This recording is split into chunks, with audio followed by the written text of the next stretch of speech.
విన్భక్తి ప్రేక్షకులందరికీ నమస్కారం. మనతో పాటుగా ఉన్నారు ప్రముఖ ఆధ్యాత్మికవేత్త, జ్యోతిష్య పండితులు మరియు ప్రత్యంగిరి అమ్మవారి ఉపాసకులు బ్రహ్మశ్రీ డాక్టర్ శివసుధీర్ శర్మ గురువు గారు ఉన్నారు. మాట్లాడదాం. నమస్కారం గురువు గారు. శ్రీమాత్రే నమః. శ్రీ గురుభ్యో నమః. ఎలా ఉన్నారు? బాగున్నానమ్మా, మీరు ఎలా ఉన్నారు? చాలా బాగున్నాను. సర్వే జనా సుఖినో భవంతు. అందరూ బాగుండాలి, అందులో మనం ఉండాలి. అంతే, మన ఫ్యామిలీ అంతా బాగుండాలి. అంతేనమ్మా.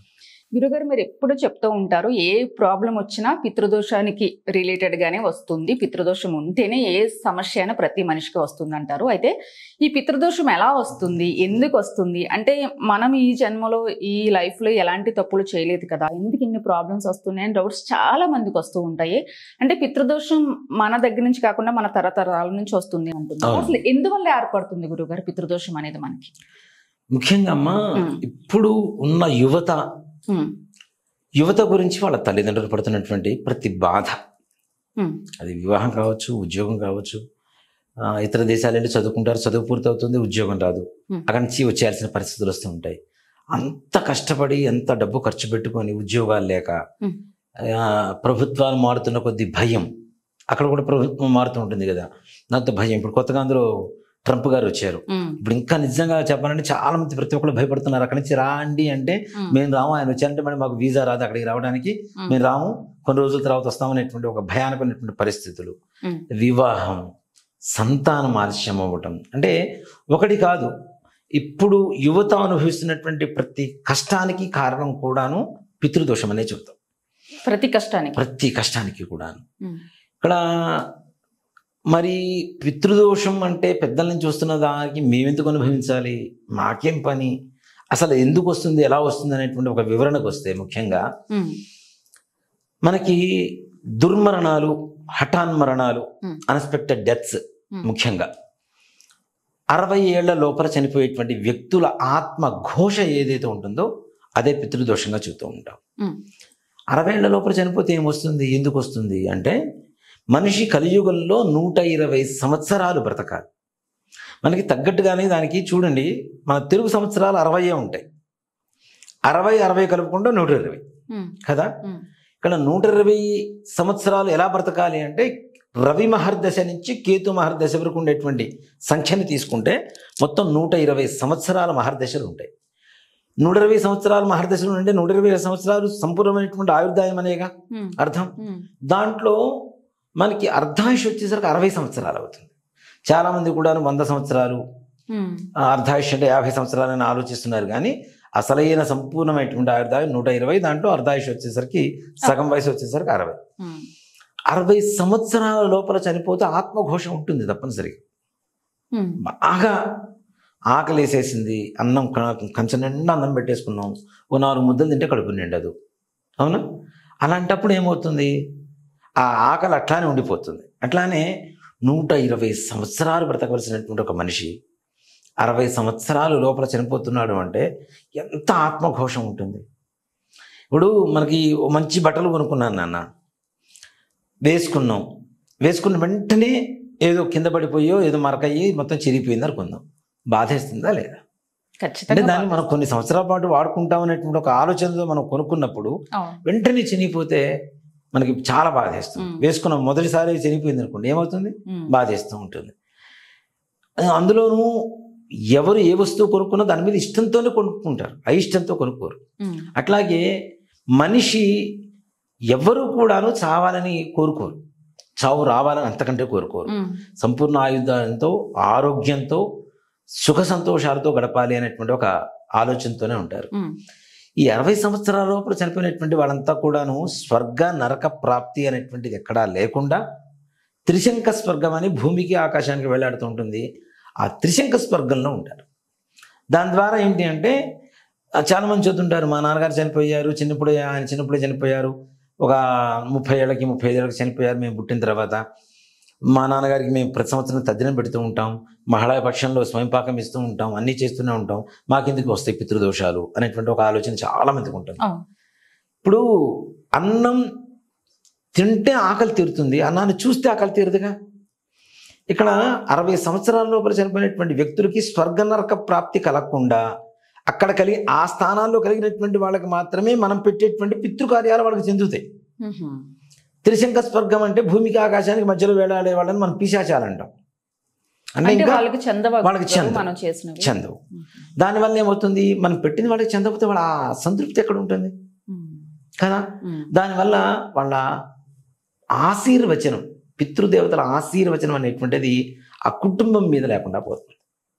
ముఖ్యంగా భగవంతుడి అనుగ్రహంతో పాటుగా పితృదేవతల అనుగ్రహం చాలా చాలా అవసరం. అందుకనే వాళ్ళని కూడా దేవతలు అంటున్నాం మనం. అవును. పితృదేవతలు అని అంటున్నాం, దేవుడితో సమానంగానే అవును. చూస్తూ ఉన్నాం. చనిపోయిన తర్వాత వాళ్ళ పటానికి కూడా మనం దండ వేస్తాం. బ్రతుకున్నప్పుడు కూడా పూలతో పూజించదగిన వ్యక్తులు ఎవరైనా ఉన్నారు అంటే తల్లి తండ్రి. ప్రపంచంలో నగాయత్రియా పరం మంత్రం నమాతో పరదైవతం. తల్లికి మించిన దైవం లేదు, గాయత్రి మంత్రానికి మించిన మంత్రం లేదు. అలాగే నా ద్వాదశా వ్రతం పరం, ద్వాదశి వ్రతానికి మించినటువంటి వ్రతం లేదు. అన్నదాన సమంధానం, అన్నదానానికి మించినటువంటి దానం లేదు. ఇక తల్లికి మించినటువంటి స్థానం లేదని మనం చెప్పుకుంటూనే ఉంటూ తల్లిని బాధ పెట్టడం, వాళ్ళని తీసుకెళ్లి వృద్ధాశ్రమాల్లో వదిలిపెట్టడం, ఇవి కూడా పితృదోషానికి కారణం అవ్వబోతున్నాయి అనేది మాత్రం గమనించట్లేదు ఎవరు. ఇప్పుడు అందరినీ ఆవిడ చిన్నప్పటి నుంచి పనిచేసి కష్టపడి చాలా అమ్మ సాకి అంతా తల్లి అంటే కొడుకులు వృద్ధిలోకి రావాలి, మంచి భార్యలు రావాలి, వాళ్ళు సంసారపరంగా మంచిగా ఉండాలి, పిల్లలు కలగాలి, ఉద్యోగం బాగుండాలి, ఆర్థికంగా బాగుండాలి, ఆరోగ్యంగా బాగుండాలి అనుకునేటువంటి తల్లికి తీసుకెళ్ళి వృద్ధాశ్రమంలో పడేస్తే ఎంత ఘోరంగా ఉంటుంది కదా, ఎంత బాధేస్తుంది. నాకు ఒక చోట స్టోరీ విన్నాను, ఒక కథ. ఒక కొడుకు వృద్ధాశ్రమం దగ్గర వదిలిపెట్టి తల్లిని నేను వెంటనే వస్తాను అని చెప్పి వెళ్ళాట. చాకండి కోటేశ్వరరావు గారు చెప్పిన మాట ఇది. ఆయన ఒక వృద్ధాశ్రమం వాళ్ళు ఆయన ఆహ్వానించారు, ఏదో ప్రవచనాలు చెప్పడానికి అందరినీ కాస్త పలకరించినట్టుంటుంది, ఒక్కసారి రండి అయ్యా మీ ఆశీస్సులు మాకు కావాలని చెప్పి వృద్ధాశ్రమానికి ఆహ్వానించారట. అని వెళ్ళారు. ఒక ఆవిడ బోరుని వర్షం పడుతుంది, పెట్టుకొని బయట నించొని ఉంది. ఈయన అడిగారట, అదేమిటి ఆవిడ అక్కడే నించొని ఉంది, వర్షంలో తడుస్తుంది, ఎందుకు తడుస్తుంది, జలుబు చేస్తుందేమో, లోపలికి తీసుకురండి, పెద్ద ఆవిడ కదా అన్నట్ట. ఆవిడ చెప్పినా రాదయ్యా, ఆమె కొడుకు 10 ఏళ్ల క్రితం ఇక్కడే ఉండు, నేను మళ్ళీ వచ్చి తీసుకెళ్తానని చెప్పాడు, ప్రతిరోజు లోపలికి వస్తుంది, స్నానం చేస్తుంది, భోజనం చేస్తుంది, పెట్టుకొని అక్కడ నిల్చుంటుంది అని చెప్తే ఎంత బాధాకరమైన విషయం నాన్న అది. ఆవిడకి ఆ మాట నిజమనుకుని నమ్మారు. ఆవిడ ప్రతిరోజు అది మైండ్లో ఫిక్స్ అయిపోయి కొడుకు వస్తాడని చెప్పి అట్లానే వర్షం ఉన్న ఎండ ఉన్న అక్కడే నిల్చుని ఉంటుంది పట్టుకొని. ఎంత బాధ. ఆవిడ ఏడుస్తుందా లేదా తీసి పక్కన పెడితే ఆవిడని మానసికంగా ఎంత క్షోభ పెడుతున్నట్టు కొడుకు కదా. నిజంగా అలాంటివి మహాపాపాలు. నేను వృద్ధాశ్రమాలకి సంపూర్ణంగా విరుద్ధం నాన్న. నేనైతే నీకు 9 నెలలు నీ తన కడుపులో మోసింది, నువ్వు తంతే పడ్డది, నీకు పాలిచ్చి తన రక్త మాంసాన్ని పాలగా ఇచ్చి నేను పెంచింది, తను తిన్నా తినకపోయినా తనుకున్నా లేకపోయినా కొడుకు పెట్టి సాకింది, మంచి ఉద్యోగం మంచి విద్య ఇవన్నీ నేర్పించిన తర్వాత నీ ఇంట్లో ఆవిడ ఉండడానికి ఒక గదిలో ఒక మూల స్థలం ఇవ్వలేవా? ఆమె భవంతి మొత్తం నేనే ఉంటాను, నేను రాజ్యం వెళ్తానని చెప్పడం లేదుగా. కనీసం ఒక గదిలో ఒక మారుమూల స్థలం ఇవ్వలేమా మనం? అది ఎంత దరిద్రమైనటువంటి పరిస్థితిలోకి వెళ్ళిపోతున్నారంటే, తద్వారా తల్లిని కష్టపెడితే ఆ విధంగా స్త్రీ శాపం వస్తుంది, తండ్రిని కష్టపెడితే తప్పనిసరిగా పితృదోషం వస్తుంది. తండ్రికి కూడా ఇలానే. ఒక తండ్రిని తీసుకొని వృద్ధాశ్రమానికి వస్తున్నాడు. అంటే భార్య రోజు భర్తతో గొడవ పడుతుంది, మీ నాన్నకి నేను సేవ చేయలేను, నా వల్ల కాదు, తీసుకెళ్ళిపో ఇక్కడ వద్దు, ఎక్కడ వృద్ధాశ్రమంలో ఓల్డేజ్ హోమ్లో చేర్పించేసి అది ఇదని. చివరికి పడలేక ఆ పిల్లవాడు వృద్ధాశ్రమానికి తండ్రిని తీసుకొని వస్తే ఒక ఆయన అక్కడ రిజిస్టర్ రాసుకుంటాడు కదా, ఆయన రాసుకునేటప్పుడు పేరేంటి అనగానే ఈ తండ్రి పేరు చెప్తూ ఉన్నారు. ఆయన రాసే ఆయన కూడా ఒకసారి తలెత్తి పైకి చూసి, ఏం రామయ్య బాగున్నావా అన్నాడు.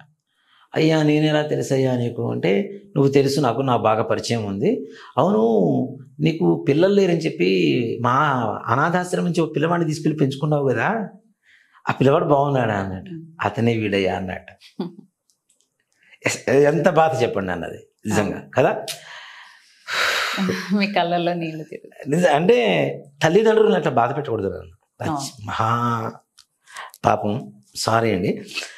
దేనికంటే తల్లిదండ్రుల్ని ఎవరైతే ప్రేమగా చూసుకుంటారో ప్రతి అమ్మాయి కూడా గ్రహించాల్సింది ఏంటంటే, తల్లిని ప్రేమగా చూసుకునేవాడు భార్యని ప్రేమగా చూసుకుంటాడు. అవును తల్లినే చూడని వాడు, నేను కన్న తల్లినే చూడని వాడు భార్యని ఎట్లా చూసుకుంటాడు చెప్పండి. అవునా? వీటి వల్ల కూడా తప్పనిసరిగా పితృదోషాలు, స్త్రీ శాపాలు మనం కాదు, మన భవిష్యత్ తరాలకు అందజేస్తున్నాం మనం.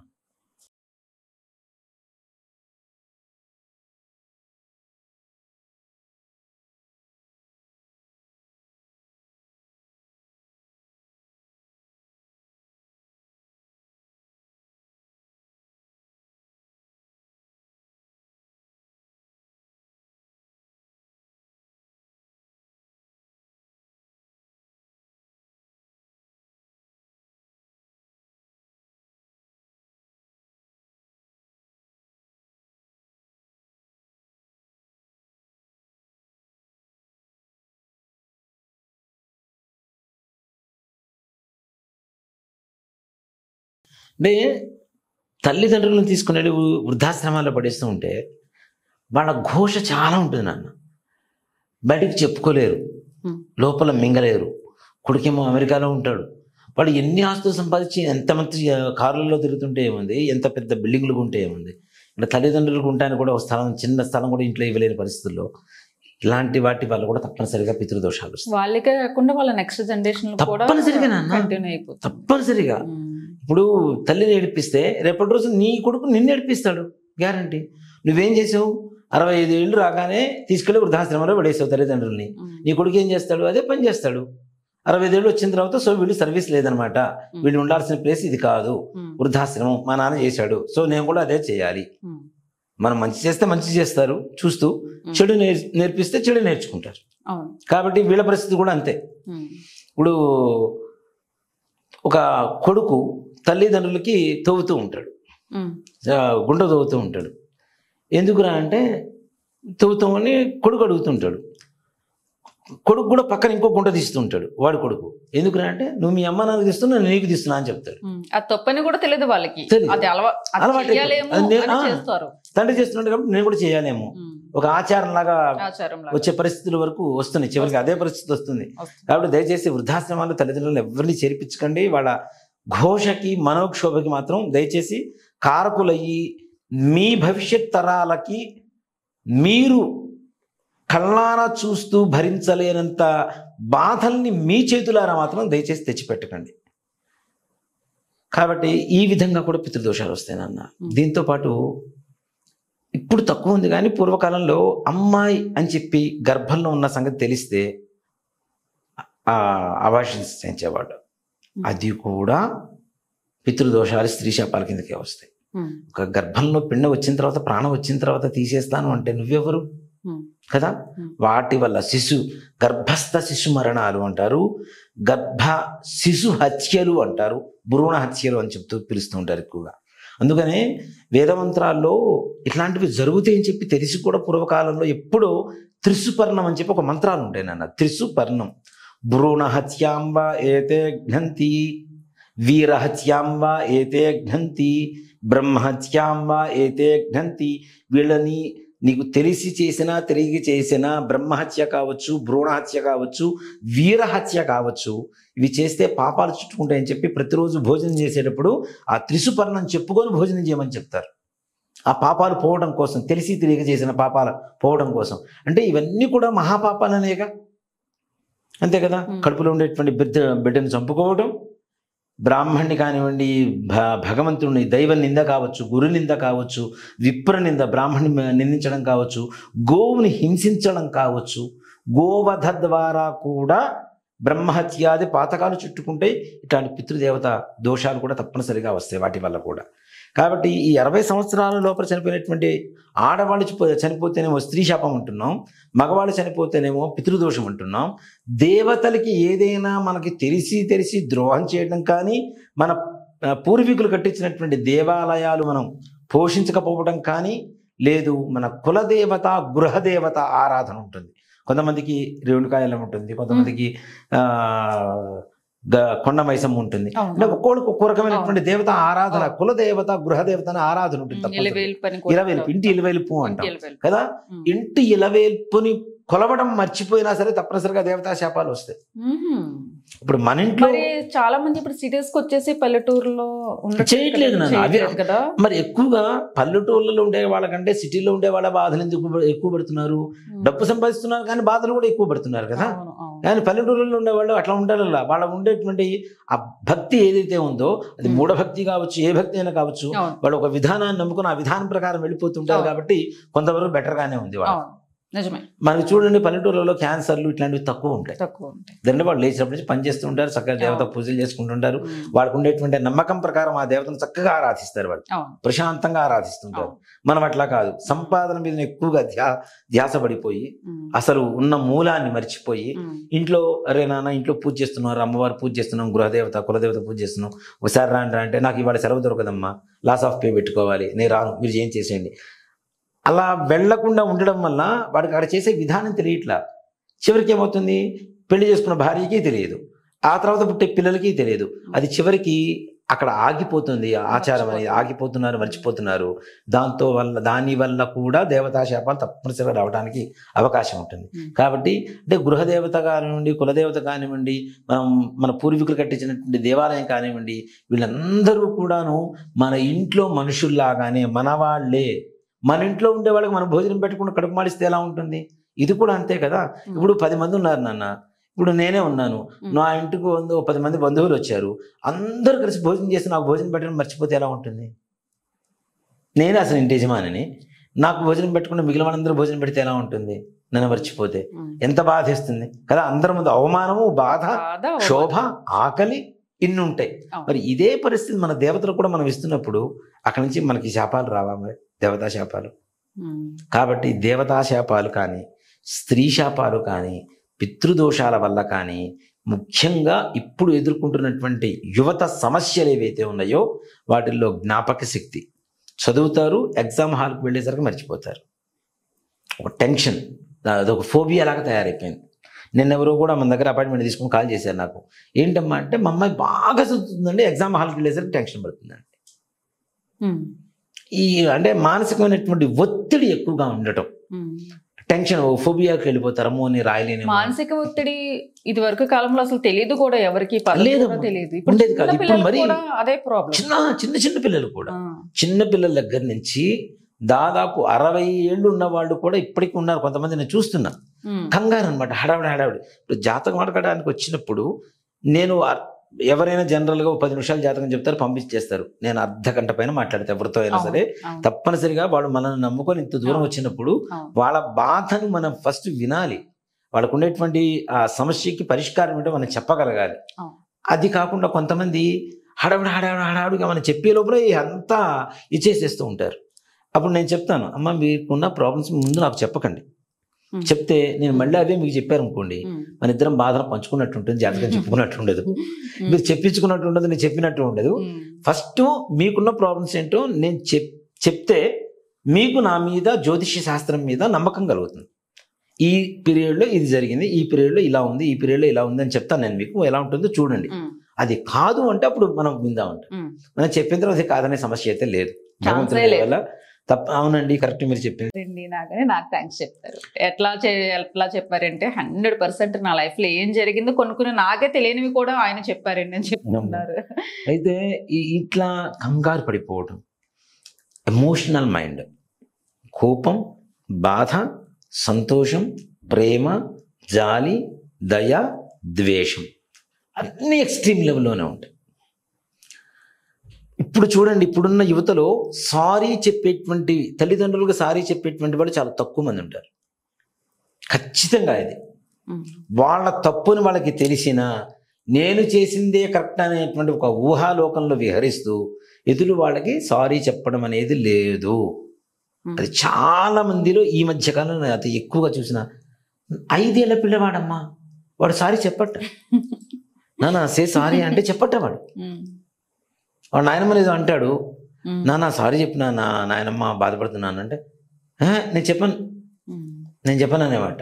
అంటే 5 ఏళ్ల పిల్లవాళ్ళ దగ్గర నుంచి యుగో ఒకటి, ఈ మొండితనం, మూర్ఖత్వం, కొంతమంది దగ్గర శాడిజం, వీటితో పాటు ఇప్పుడు స్వార్థం అనేది ఎవరికైనా ఉంటుందమ్మా, దాంట్లో నేను కాదని చెప్పను, కానీ మితిమీరినటువంటి స్వార్థ బుద్ధి, అవసరమైతే తల్లితో అయినా సరే అవసరమైతేనే ప్రేమగా మాట్లాడేటువంటి మెంటాలిటీ ఉండేటువంటి పిల్లలు రాబోతున్నారు. ఇది ఖచ్చితంగా గుర్తుపెట్టుకోండి.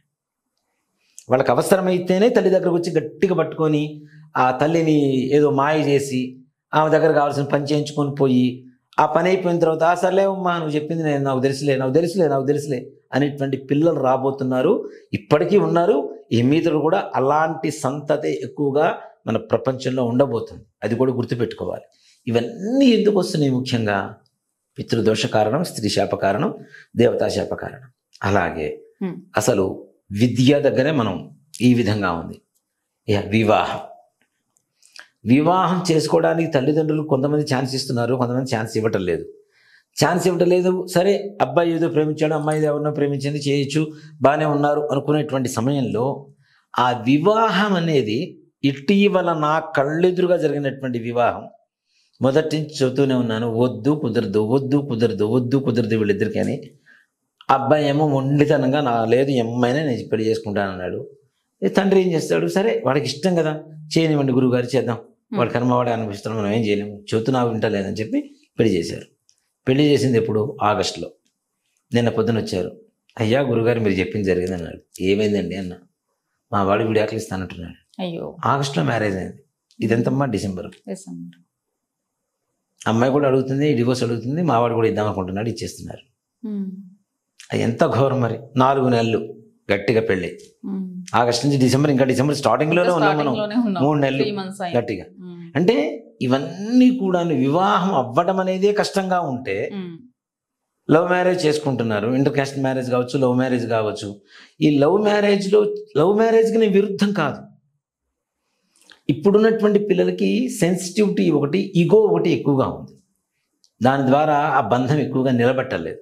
కాబట్టి దానికి 1కి 2 సార్లు జాతకాలు చూసుకోమని కూడా అందుకనే చెప్తుంటాను నేను.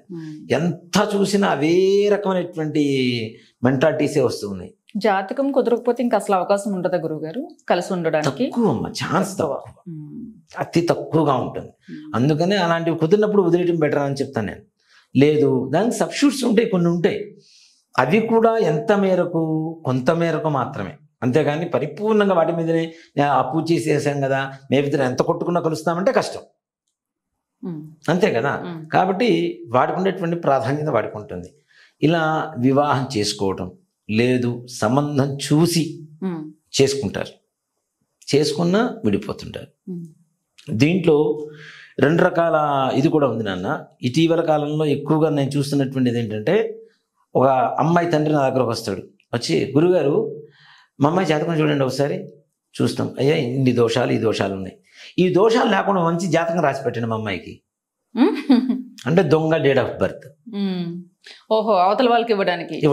అయ్యో, ఆధార్ కార్డు మీద ఎట్లా మారుస్తారు, పాస్పోర్ట్లు ఇట్లాంటివి ఉంటే వాటి మీద ఎట్లా మారుస్తారంటే, ఏది గురుగారు ఏదో మేనేజ్ చేద్దాం. ఈ దొంగ డేట్ ఆఫ్ బర్త్ తీసుకొని అవతల అబ్బాయికి ఇస్తారు. అబ్బాయి కూడా తెలివి తక్కువ వాడేం కాదు, వాడికి జాతకం వాడబోతే వాడు ఇట్లానే చేయించుకుంటారు. దొందు అవుతున్నాయి. 2 వచ్చేసరికి 2 వద్దులు తోడాయి, చేను బీడాయ పరిస్థితి అదే. ఈ 2 జాతకాలు బయట మాలాంటి వాళ్ళ దగ్గర తీసుకొస్తే ఏం చేస్తారు, కలిసి నేను చెప్తాం కదా, కలిస్తే మంచిగా ఉన్నాయి కదా, కలిసి నేను చెప్తాం కదా. అసలు ఒరిజినల్ జాతకాలు వీళ్ళ దగ్గర ఉన్న ఇదే ఒరిజినల్ అనుకుంటాం కదా. ఆ ఒరిజినల్ జాతకాలు దాచిపెట్టేస్తారు. పెళ్ళి అయిపోయిన తర్వాత అప్పుడు అమ్మాయి ఆధార్ కార్డు అబ్బాయి, అబ్బాయి ఆధార్ కార్డు అమ్మాయి చూసినప్పుడు ఒరిజినల్ డేట్ ఆఫ్ బర్త్ బయటపడతాయి. ఈ లోపల వీళ్ళిద్దరికి జరగాల్సిన యుద్ధం అంతా సరిపోతుంది. మళ్ళీ వీళ్ళు డివోర్సు. దాంట్లో కంప్లైంట్లో రాసేది కూడా ఫస్ట్ ఏంటంటే, అసలు ఒరిజినల్ డేట్ ఆఫ్ బర్త్ మాకు చెప్పలేదు అని చెప్పి రాయటమే ఫస్ట్ కంప్లైంట్ డివోర్స్ నోటీస్లో మెయిన్గా. ఇలాంటివి కూడా ప్రమాదకరంగా మారబోతున్నాయి. ఇలా అసలు జాతకాలు చూసుకొని పెళ్లి చేసుకుంటే విడిపోవడం ఏంటా అని చెప్పి ఆలోచిస్తే డీప్గా వెళ్తే జరుగుతున్నది ఏంటంటే ఇదే ముఖ్యంగా. కాబట్టి పెద్దలు చూసిన వివాహాలైనా అంతంత మాత్రంగా నిలబడుతున్నాయి. నిలబడ్డ తర్వాత పోనీ ఇద్దరు బాగున్నారు, సంతోషంగా ఉన్నారు, ఉండాలని అందరం కోరుకుంటాం. సంతానం ఆలస్యం. వీళ్ళకంటే తర్వాత పెళ్ళైన వాళ్ళకి సంతానం కలుగుతూ ఉంటుంది, వీళ్ళకి సంతానం కలగదు. ఆటోమేటిక్గా అమ్మాయికి బాధ అనిపిస్తుంది, అబ్బాయికి బాధ అనిపిస్తుంది. వీళ్ళిద్దరిని చూసి అమ్మాయి తల్లిదండ్రులకి, అబ్బాయి తల్లిదండ్రులకి ఇద్దరికి బాధ. ఇంకా బయట వాళ్ళు కూడా చాలా బాధ పెట్టేవాళ్ళు, చుట్టుపుట్టు మాటలు మాట్లాడేవాళ్ళు చాలా మంది. ఇంకా కొన్ని రోజుల తర్వాత కొన్ని శుభకార్యాలు పిల్లప్పుడు కూడా అవాయిడ్ చేస్తారు వీళ్ళు. వాంటల్లి అది అర్థమైపోతూ ఉంటుంది. అది ఇంకా మానసికమైనటువంటి శోభ ఎక్కువగా ఉంటుంది. సంతానం కలగకపోవటం, ఆ కలిగిన సంతానం కూడాను ఆరోగ్యవంతంగా లేకపోవటం, ముఖ్యంగా మానసికమైనటువంటి ఎదుగుదల లేకపోవటం, అలాగే మూర్ఖత్వం, మొండితనం, శాడిజం. వాడు చెప్పిందే కరెక్టు, ఇంకెవ్వరేం చెప్పినా కరెక్ట్ కాదు, ప్రపంచంలో ఉన్న ప్రతి విషయం నాకు తప్పితే ఇంకెవరికి తెలియదు అనుకునే ఒక తెలివి గల మూర్ఖత్వం ఉండేటువంటి లక్షణాలు ఎక్కువగా కనబడుతున్నాయి. చాలా మంది చూస్తున్నాం. ఇవి కూడాను కేవలం పితృదోష, స్త్రీ శాప, దేవతాశాప కారణాలే అవుతుంది. సరే, వీడు చదువుకున్నాడు, పిల్లవాడే పెద్దవాడయ్యాడు, చదువుకున్నాడు. కొంచెం ముందుకెళ్తే దుర్వ్యసనాలు, దుస్నేహాలు. ఇప్పుడు నిజంగా చెప్పాలి అంటే తల్లిదండ్రుల దగ్గర నుంచి కూడా కొంత పొరపాట్లు వస్తున్నాయమ్మా. తాగడం తప్పు కాదన్నట్టుగా తల్లిదండ్రులు ముందుగానే ఫీడ్ చేస్తున్నారు, వీడికి మైండ్కి ఫీడింగ్ ఇచ్చేస్తున్నారు. దాంతో వీడు ఏం చేస్తున్నాడు, తాగడం తప్పు కాదు, 16 ఏళ్ళు కాగానే ఫ్రెండ్స్తో పోతున్నారు. 15 ఏళ్ళు, ఒకప్పుడు ఒక మాట చెప్పాలంటే 21 సంవత్సరం 22 సంవత్సరాలు పెళ్ళై పిల్లలు పుట్టినా కూడా తల్లిదండ్రులు ఎదురుగా ఉంటే గజగజలు ఆడిపోయేవాళ్ళు. ఇప్పుడు 15 ఏళ్ళకి డాడీ ఓ 200 ఇవ్వు, నేను బయటికి ఫ్రెండ్స్తో పార్టీకి వెళ్ళి వస్తా. 200, 500, 1000 ఇస్తే వీడు ఏం చేస్తున్నాడు అన్న సంగతి ఆలోచన మనం ఆలోచించాల్సిన అవసరం లేదా? వీడు ఆటోమేటిక్గా దుర్వ్యసనాలు, దుస్నేహాలు పాలవుతున్నాడు. తద్వారా పోలీస్ స్టేషన్లు ఇరుక్కోవటాలు, గొడవల్లో ఇరుక్కోవటాలు, ఈ రకమైనటువంటి యాక్సిడెంట్స్ కూడా, ఓవర్ ఫాస్ట్ వెహికల్స్ కూడా ఇష్టం వచ్చినట్టుగా డ్రైవింగ్ చేయటం, వీటిలో యాక్సిడెంట్స్ అవ్వటం, దుర్మరణం పాలవటం, లేదా కాలో చేయి విరగటం, చేతిలో ఏదోటి ఇరుగుతూ ఉంటుంది. దాన్ని చూస్తూ జీవితాంతకాలం తల్లిదండ్రులు బాధపడుతుంటారు. వీడికి అసలు పెళ్లి అవుతుందా, ఎట్లాంటి అమ్మాయి వస్తుంది, వీడికి పెళ్లి చేసుకుంటారా, ఉద్యోగం, ఇవన్నీ అయిపోయిన తర్వాత ఉద్యోగం, చదువుకుంటాడు, ఉద్యోగం రాదు, వచ్చిన ఉద్యోగంలో స్థిరంగా స్టేబుల్గా ఒక చోట ఉంటాడు, ఒక చోట చేస్తుంటాడు. మళ్ళీ ఇంకో చోట ఏదో ఒక 3 నెలలు చేయగానే బుద్ధి మారిపోతుంది. అక్కడ ఉండే వాళ్ళతో ఎవరెవరితో గొడవ పడతాడు, మళ్ళీ అక్కడి నుంచి ఇంకో ఉద్యోగానికి వెళ్తాడు, అక్కడి నుంచి ఇంకో ఉద్యోగం. వీడికి ఎక్స్పీరియన్స్ ఉద్యోగాలు మారటంలో వస్తుంది కానీ ఉద్యోగంలో మాత్రం రావటంలా. ఒక చోట పని చేస్తే నాకు ఉద్యోగంలో ఎక్స్పీరియన్స్ వచ్చేది, ఉద్యోగాలు మారటంలో మాత్రం ఎక్స్పీరియన్స్ వస్తూ ఉంటుంది, స్థిరత్వం ఉండదు. అలాగే వ్యాపారం చేయటంలో కూడా, వ్యాపారం కూడా చేస్తుంటారు, పక్క వాళ్ళంతా బాగుపడిపోతుంటారు, వీడు మాత్రం బాధపడిపోతూ అసలు అంటే నాకేదో జరుగుతుంది, ఈ పరిస్థితి ఏంటి, నేను వాళ్ళలానే చేస్తున్నాను కదా. అంటే ఒక మాట చెప్తానన్న, ఒక కిరాణా స్టోర్ ఉంటుంది, దాని పక్కన ఇంకో కిరాణా స్టోర్, దాని పక్కన ఇంకా కిరాణా స్టోర్ ఉంటుంది. ఈ పితృదోషం, స్త్రీ శాపం ఉన్న వాళ్ళ పరిస్థితి చెప్తాను నేను మీకు. వీడు వ్యాపారం పెడతాడు, మొత్తం ప్యాక్ చేయమని వీడికి లిస్ట్ ఇస్తాడు, ఉన్నటువంటి పక్క షాప్కి వెళ్తాడు, మధ్యలో వీడికంటే ₹1 తక్కువ ఇస్తున్నానో ఏదో వాడు మాయ మాటలు చెబుతాడు, ఇది ఇక్కడ క్యాన్సిల్ అయిపోతుంది, వాడికి మాత్రం బిజినెస్, పక్క వాడికి బిజినెస్ చెడిపోతుంది, మరి వీడు ఆగిపోయినట్టే బిజినెస్. ఈ రకమైనటువంటి సమస్యలు వ్యాపారంలో ముఖ్యంగా ఎంత కష్టపడ్డా కూడాను, కష్టపడతారు, తీసుకెళ్ళి అక్కడ ఇన్వెస్ట్ చేస్తారు, అది మొత్తం లాస్ అయిపోతుంటుంది. ఈ షేర్ మార్కెట్లోనూ దాంట్లో ఇది చేస్తూ ఉంటారు, లేదంటే అప్పులు ఇవ్వటం, ఇంట్రెస్ట్ బాగా వస్తుంది, ₹5 వడ్డీలు, ₹3 వడ్డీలు బాగా వస్తున్నాయి. నిజంగా చెప్పాలంటే ₹5 వడ్డీ తీసుకున్నప్పుడు ఎవడో వెనక్కి తిరిగి కట్టాడు, 4 నెలలు వడ్డీ కట్టేసేసరికి మన అసలు కంటే ఎక్కువ కట్టేసని ఇంకా చాలనుకుంటాడు, అంతే కదా. అలా డబ్బులు వడ్డీలకి ఇవ్వటం, అవి వెనక్కి తిరిగి రాకపోవటం, అడిగితే శత్రుత్వం మొదలవ్వడం, ఈ రకమైనటువంటి రుణగ్రస్త నష్టద్రవ్యం, నష్టాలు ఏవైతే ఉన్నాయో అప్పులు ఇవ్వడం ద్వారా, వ్యాపారంలో వృద్ధి రాకపోవడం ద్వారా నష్టాలు పాలవుతుంటారు. దీంట్లో ముఖ్యంగా చెప్తున్నాను, పితృదోషం, స్త్రీ శాపం ఉన్న వాళ్ళకి ఎవరైతే పార్ట్నర్షిప్ బిజినెస్ పెడతారో అవతల పార్ట్నర్ హ్యాపీగా ఉంటాడు, వీడు మాత్రం ప్రాబ్లమ్స్ ఫేస్ చేస్తుంటాడు, నష్టపోతుంటాడు, వీడే నష్టపోతుంటాం కదా. ఇప్పుడు నష్టం వచ్చినా లాభం వచ్చినా ఇద్దరికి రావాలి. నష్టం మాత్రం వీడు ఒక్కొక్కడికి వస్తుంది, లాభం మాత్రం ఇద్దరికి వస్తుంది, నష్టం మాత్రం వీడు ఒక్కడే ఫేస్ చేస్తుంటుంది, అవతల వాళ్ళు మోసం చేస్తున్నారు. సో ఇలాంటి నష్టాలు రావటం, అలాగే మనం తీసుకున్న అప్పు తీర్చడానికి కష్టం, ముఖ్యంగా తీసుకుంటాం, తీర్చడం కష్టం, దాని మీద అప్పుల మీద అప్పు, అప్పుల మీద అప్పులు, చివరికి బాధపడుతూ అసలు పెద్ద మొత్తం ఇంత అవుతుంది. చివరికి తీసుకునే స్టార్టింగ్ 10,000 లక్ష రూపాయల దగ్గర స్టార్ట్ చేస్తే చివరికి అది 70-80 లక్షల వరకు పెద్ద అమౌంట్ అయిపోతుంది. అప్పు తీర్చడానికి ఇంకో చోట అప్పు చేసినవి కూడా ఈ అసలు అప్పు తీర్చకుండా ఇంకా ఖర్చు పెట్టుకుంటూ వాడుకుంటూ దాని మీద సాగిపోయేటువంటి వ్యక్తులు కూడా చాలా మంది ఉన్నారు. ఈ రకమైనటువంటి పరిస్థితి కూడా దేవతా శాపం, పితృదోషం, స్త్రీ శాపం వల్లనే వస్తుంది అనేది ఖచ్చితమైన మాట. అయితే ప్రతి ప్రాబ్లము పితృదోషం వల్లే వస్తుంది. అలాగే ఈ పిల్లలు కూడాను కొంచెం వయసు వచ్చిన తర్వాత తల్లిదండ్రులను కావాలని చెప్పి వదిలేసి వెళ్ళిపోయేవాళ్ళు. ఇందాక మనం చెప్పుకున్నాం కదా వృద్ధాశ్రమం అని. వృద్ధాశ్రమంలో చేర్పిస్తే అది కొంత బెటరు, అక్కడ భోజనం పెడతారు.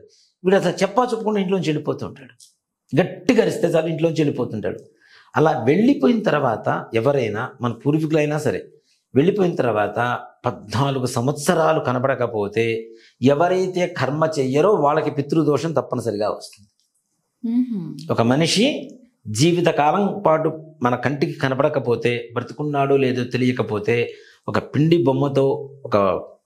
పిండితో బొమ్మను తయారు చేసి దహన సంస్కారాలు చేసి కర్మ చేయాల్సిందే. అంటే మరణించినట్టే లెక్క. ఉన్నాడో లేదో తెలియదు మనకి. పుష్కర కాలం దాడిపోయింది, 14 ఏళ్ళు జీవిత ఖైదు.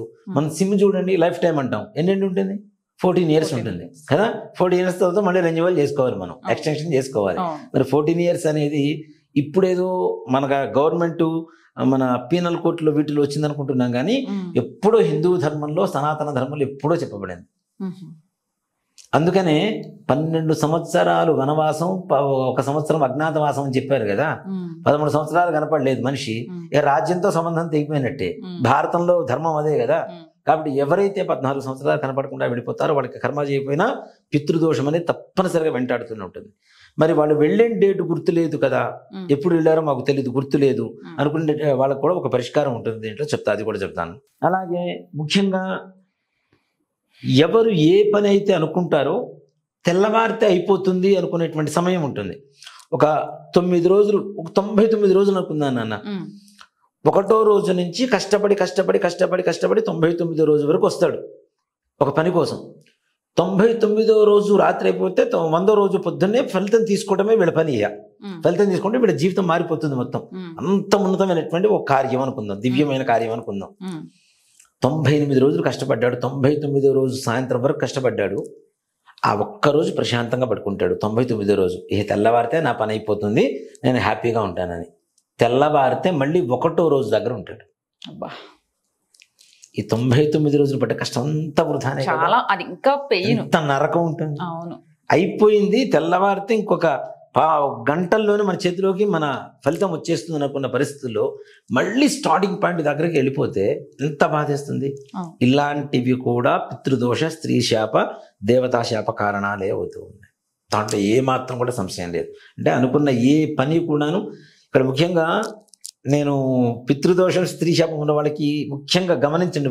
అంటే వింటారు కాబట్టి వాళ్ళు గమనించండి. ప్రతి పనికి ఒక ఇమాజినేషన్ ఉంటుంది వాళ్ళకి. ముఖ్యంగా స్త్రీ శాపం ఉన్న వాళ్ళకి మరీ ఎక్కువ ఉంటుంది ఇమాజినేషన్. పలానా చోటకి వెళ్తున్నాం, వీళ్ళతో మాట్లాడుతున్నాం, ఈ పని ఈ టైంకి అవుతుంది, దీని రిజల్ట్ ఈ టైంకి వస్తుంది అని వీళ్ళు ఏదైతే ఇమాజినేషన్ వీళ్ళ ముందు కనపడుతూ ఉంటుందో అది మాత్రం ససేమిరా పని అవ్వదు. వీళ్ళు చిన్న ట్రైల్ వేస్తారు, అవ్వదు చూద్దాంలే ఊరికేద్దాం అని చెప్పి ఒక ట్రైల్ వేసి వదిలిపెడతారు. అది కొన్ని రోజులు వీళ్ళ దగ్గర మంచి ఫలితంతో వస్తుంటుంది. వీళ్ళు ఊహించింది జరగదు, ఊహకి అందరివి మాత్రం కొన్ని మంచి జరుగుతుంటాయి.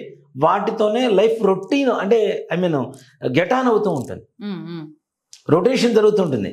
అందుకని ఉన్నత స్థానంలో మాత్రం ఉండదు. ఉన్నత స్థానానికి వెళ్తున్న పని మాత్రం ఆగిపోతూ ఉంటుంది. నేను చాలా మంది చెబుతుంటానన్నా, ₹1,00,00,000 జేబులో ఉన్నా, ఎదురుగా హోటల్ ఉన్నా, నీకు కావాల్సిన ఫుడ్ దొరకనప్పుడు నీ దగ్గర ₹1,00,00,000 ఉన్నా కూడా వృధానే.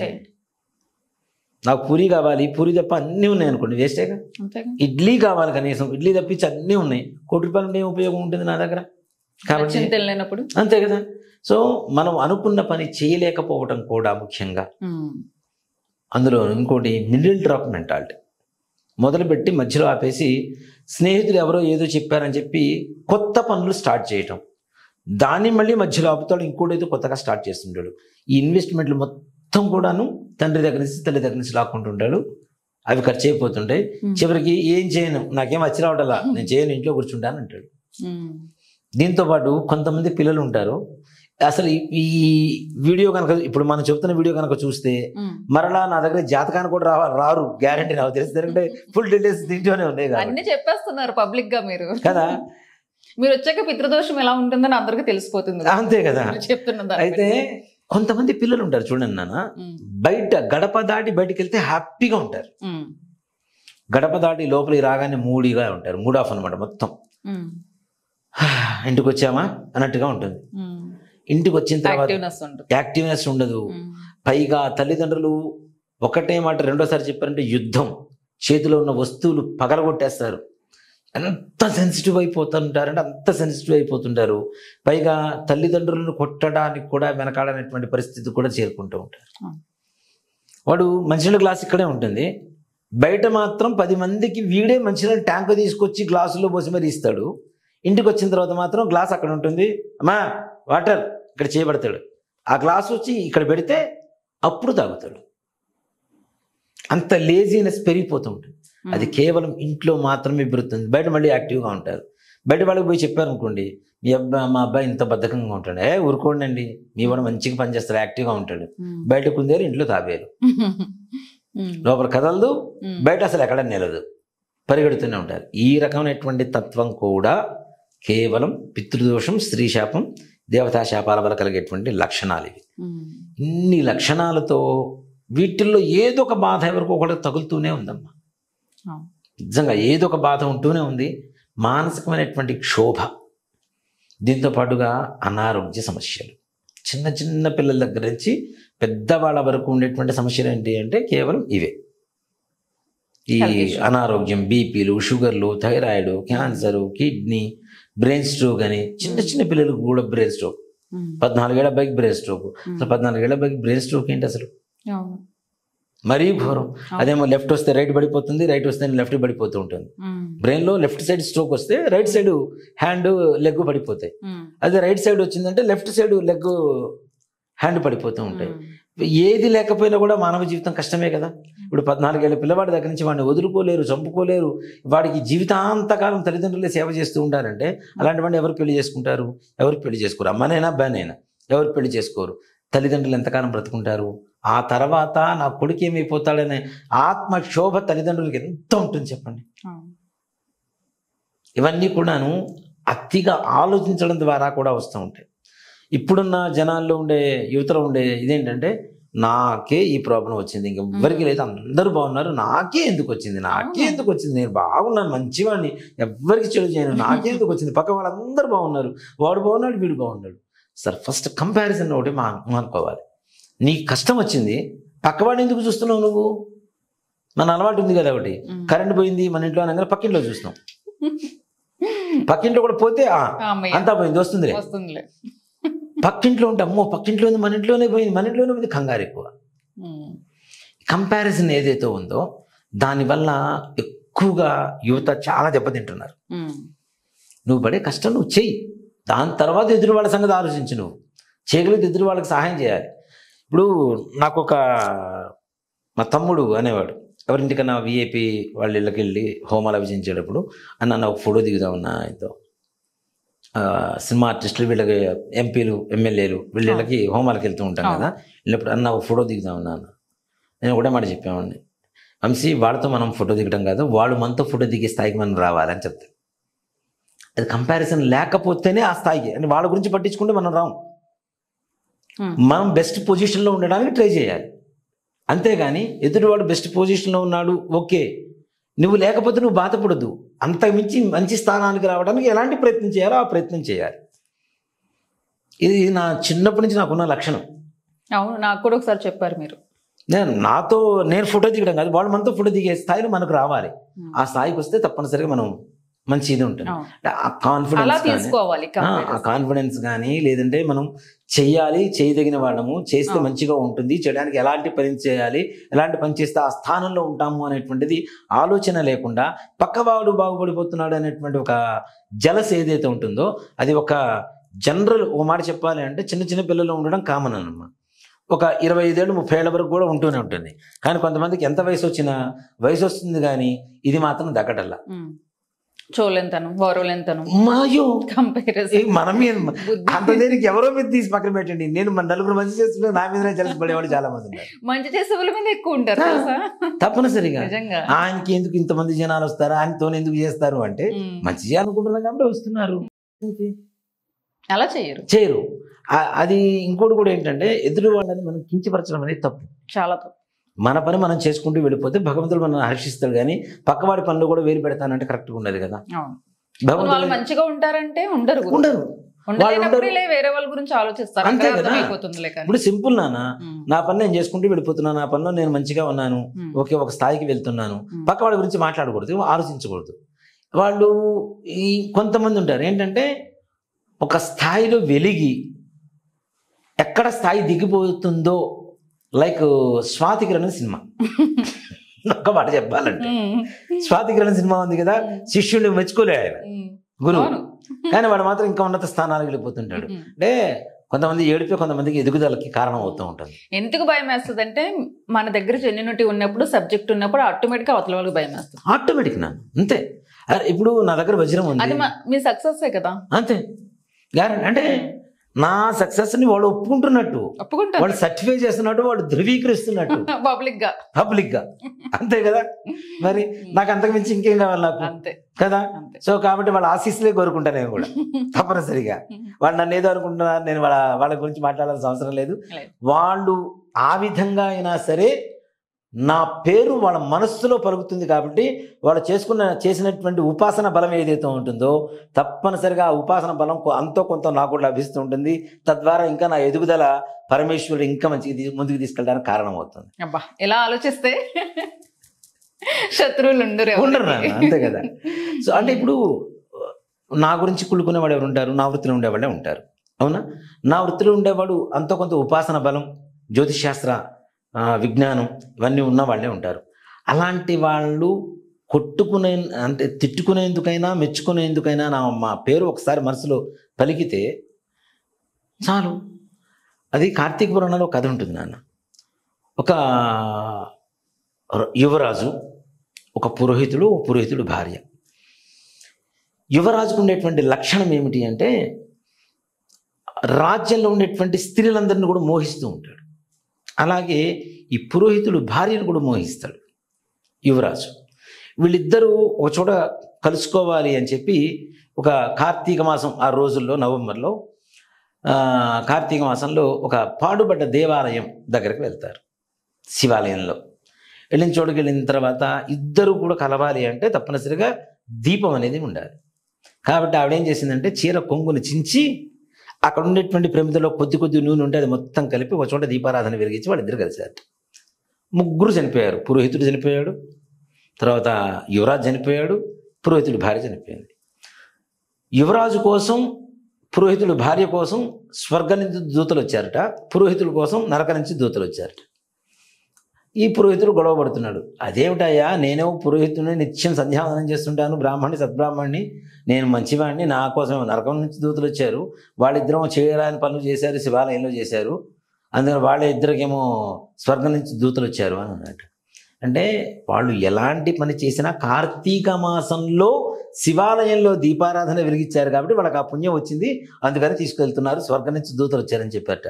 అట్లాగే చెడు కోసమైనా మంచి కోసమైనా నా పేరు మనసులో తలుచుకుంటున్నారు కాబట్టి వాళ్ళ ఉపాసన బలం నాకు బలంగా ఇంకా అంటే ఆశీర్వచనంగా పనిచేస్తుంది అని చెప్పడంలో ఏమాత్రం కూడా సందేహం. అంటే గురువు గారికి ఎలాంటివి తప్పట్లేదు కదా, మనం ఎంత ఇంకా స్ట్రాంగ్ గా ఆలోచించాలని చెప్తున్నారు గురువు గారు. ప్రతి మనిషికి తప్పదని, ప్రతి మనిషికి తప్పదు నాన్న. జలస్ అనేది ఉంటూనే ఉంటుంది, తప్పనిసరిగా ఫేస్ చేయాలి, అధిగమించుకుంటూ. ఎలా ఫేస్ చేస్తున్నాం అనేది మనలో ఉంటుంది. మీరు ఎంత పాజిటివ్ గా తీసుకున్నారు దాన్ని, అంతే కదా. సో ఎప్పుడు కూడాను మనతో పోటీ పడుతున్నారు అంటే మనం టార్గెట్ అని అర్థం. టార్గెట్ అంటే మనం ఒక టార్గెట్ స్టేజ్ లో ఉన్నామని. కానీ గురుగారు, మీ మాటకడ్డు మీరు చాలా పాజిటివ్ గా తీసుకున్నారు, కానీ కొంతమంది అదే మనసులో పెట్టేసుకొని దానికి డిస్టర్బ్ అయిపోయి మన పని మానుకొని ఓవర్ థింకింగ్ కి వెళ్ళిపోయి వాళ్ళ లైఫ్ ను వాళ్ళే డిస్టర్బ్ చేసుకుంటున్నారు. వాళ్ళు ఆటోమేటిక్ గా వాళ్ళు కారణం అవుతారు, ఇండైరెక్ట్ గా అవతల వ్యక్తి కారణం అవుతున్నాడు, వాడికి బాధ శిక్ష తప్పదు కొన్ని రోజుల తర్వాత. వీళ్ళ జీవితాన్ని వీళ్ళు నాశనం చేసుకునేటువంటి స్టేజ్కి తీసుకొచ్చినందుకు వాళ్ళకి శిక్ష ఎక్కువగా ఉంటుంది, వీళ్ళ జీవితం అయితే ప్రస్తుతానికి నాశనం అయిపోతుంది కదా, చేతులారా జీవితాన్ని నాశనం చేసుకుంటున్నారు కదా. సో కాబట్టి ఇలాంటివి అసలు ఆ జలస్ అనేటువంటిది కూడా మానుకోండి. దీంతో పాటు ఈగో అనేటువంటిది 3 అక్షరాలే, కానీ 3 అక్షరాల జీవితం అనేటువంటి బంధాన్ని కూడా నాశనం చేసేటువంటి అత్యంత మోస్ట్ పవర్ఫుల్ లెటర్స్ అవి. ఆ 3 కూడా, ఆ వర్డ్ ఈగో అనేటువంటి ఒక వర్డే అత్యంత శక్తివంతమైనటువంటిది. పూర్వకాలంలో డబ్బు లేక ఇబ్బంది పడేవారు, డబ్బుకి ఒక్కటే ప్రాబ్లం ఉండేది. ఇప్పుడు అది కాదు, ఇప్పుడు అది ఒక్కటి తప్పించి మిగిలినవన్నీ కూడా చాలా ప్రాబ్లమ్స్ ఉన్నాయి. అన్నిటికీ కారణం ఏంటంటే ఈగో. సో కాబట్టి ఇట్లాంటివన్నీ కూడా ఈ పితృదోష, స్త్రీ శాప, దేవతా శాప కారణాలే అవుతున్నాయి నాన్న. అంత ఘోరంగా ఉంటుంది వీళ్ళ జీవితం.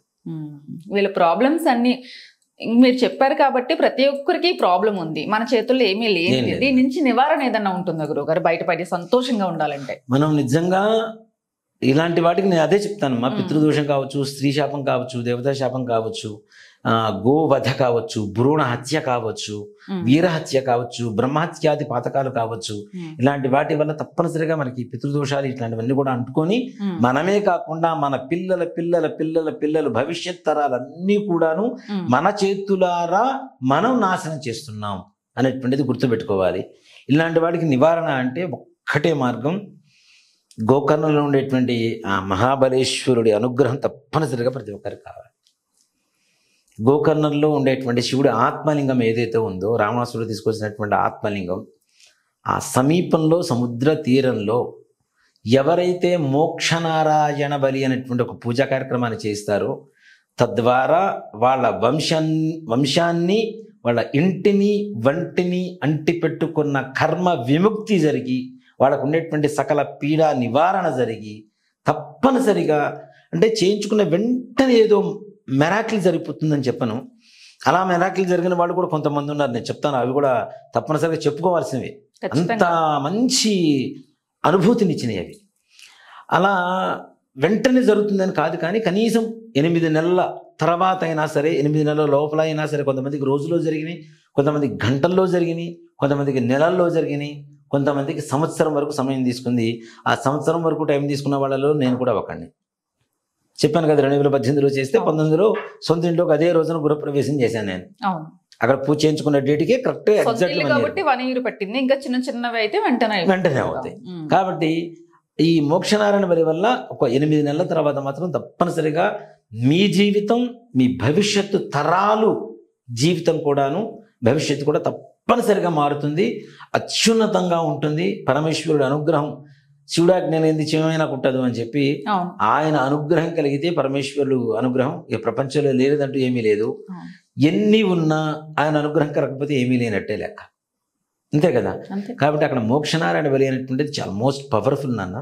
ఇప్పుడు చాలా మందిని తీసుకెళ్తున్నాం, చాలా మందిని తీసుకువెళ్ళారు కదా, అందరూ సంతృప్తికరంగా ఉన్నారు. నిజంగా టెంపులే మిరాకిల్ నాకు దర్శనం ఇంకా నా కళ్ళ ముందే నాకు కనిపిస్తుంది. అందుకే నేను వెంటనే కూడా రాలేదు, నేను ఆ ఫీల్ ఇంకా ఎంజాయ్ చేస్తూనే ఉన్నాను. నిజంగా నాన్న, నిజంగా కళ్ళ ముందే కనిపిస్తుంది ఆ దర్శనం. మీ మనసులో ఉండేటువంటి భావన ఎట్లుందో చెప్పమంటారు? ఒక్క మాటలో చెప్తాను. ఒకతను ఒక సినిమాకి వెళ్ళి వచ్చాట. సినిమాకి వెళ్ళి వచ్చిన తర్వాత ఆ సినిమా గురించి ఆలోచిస్తూ ఉన్నాడు. కొన్ని రోజుల తర్వాత 100 days ఫంక్షన్లో అడిగారు ఆయన్ని, నువ్వు ఎన్నిసార్లు సినిమా చూసావంటే నేను 100 సార్లు చూశాను అన్నట్ట. అదేంటి థియేటర్కి వచ్చింది ఒక్కసారే కదా అంటే, నేను ప్రతిరోజు ఆ సినిమాని చూస్తూనే ఉన్నాను నా మనసులో. బాగా చెప్పారు, నిజంగా అట్లానే ఉంది. నా మనసులో ప్రతిరోజు చూస్తూనే ఉన్నాను కాబట్టి 100 సార్లు చూసిన ఫీలింగే కలుగుతుంది నాకు, ఇంకా కనిపిస్తుంది నాకు. సో మీ మనసులో భావన కూడా అలానే ఉంది. ఆయన పక్కన మీరు, అయ్యో అంతకంటే అక్కడ మెయిన్ పోజారి కాదు. మీ అందరితో నాకు దర్శనం, దివ్య సందర్శన సౌభాగ్యం కలిగింది ఆ రోజున. నేను ఆ తర్వాత నిజంగా నాకు ఆ టైం తెలిసిపోయింది, మనకి రహస్యం ఏంటనేది. ఆ సమయంలో అలాంటి దర్శనం జరుగుతుంది అనేది ఆ తర్వాత అస్సలు జీవితంలో ఎప్పటికీ. నవంబర్ 11వ తారీఖు 2024వ సంవత్సరం మధ్యాహ్నం 12:15 జరిగిన దర్శనం జీవితంలో ఎప్పటికీ మర్చిపోలేము. అంత దివ్యమైనటువంటి దర్శనం జరిగింది.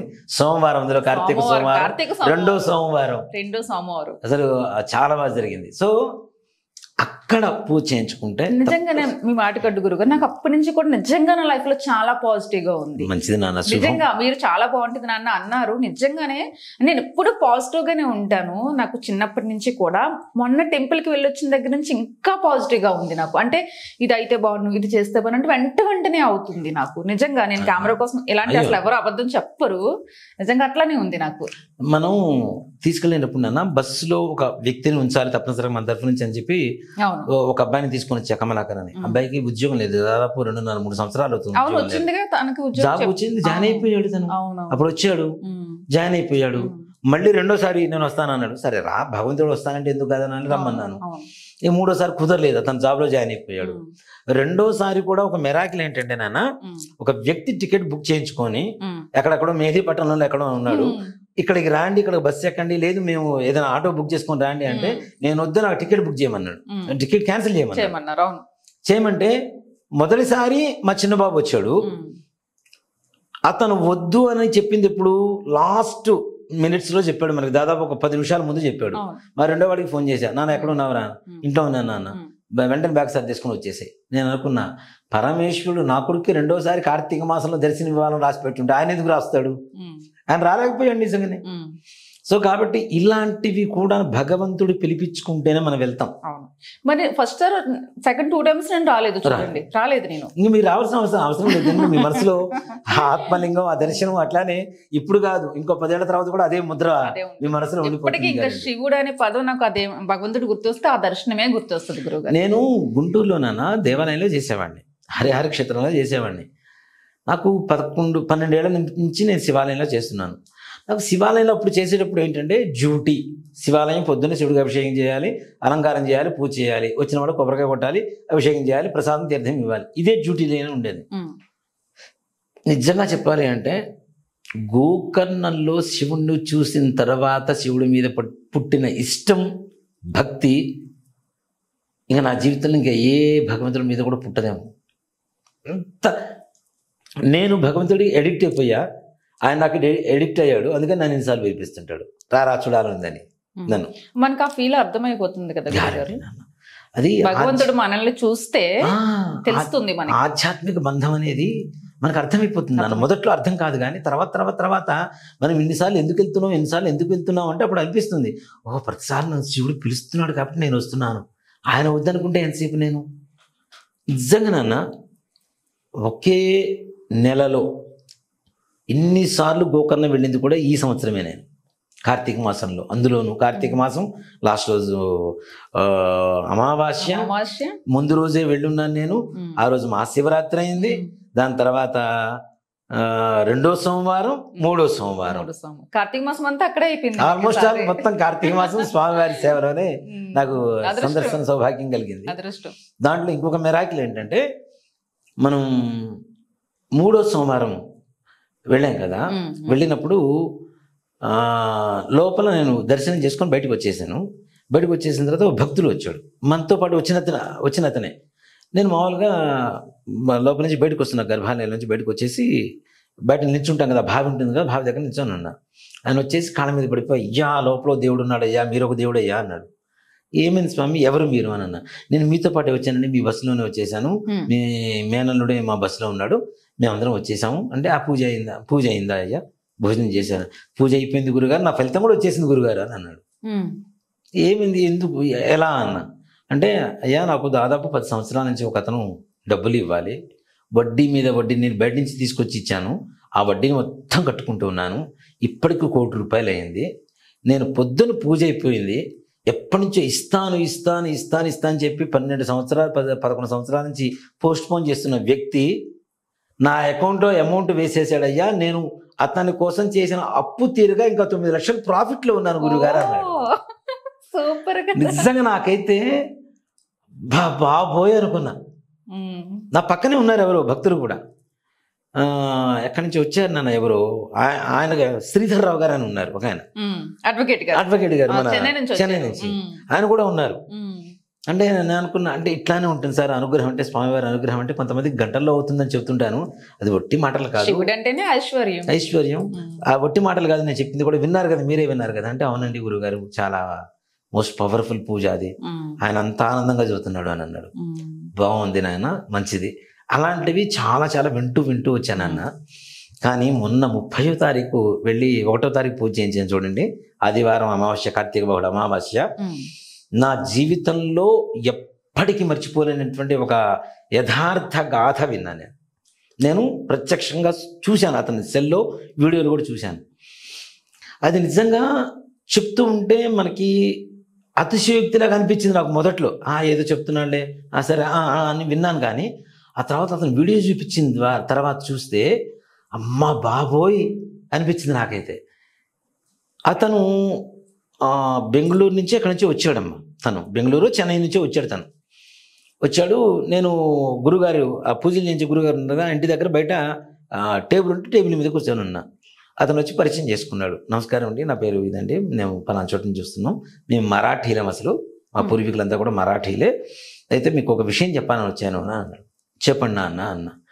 నేను మీ వీడియోలు చాలా రోజుల నుంచి చూస్తున్నాను, మీతో పాటు పూజకి రావాలని చాలా ప్రయత్నిస్తున్నాను, ఆర్థికంగా చాలా ఇబ్బందుల్లో ఉన్నాను.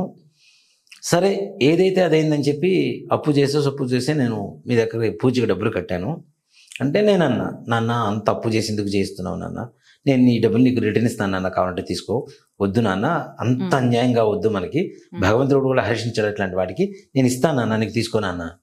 అలా ఏం కాదు గురుగారు, నేను చాలా హ్యాపీగా ఉన్నాను అని అన్నారు.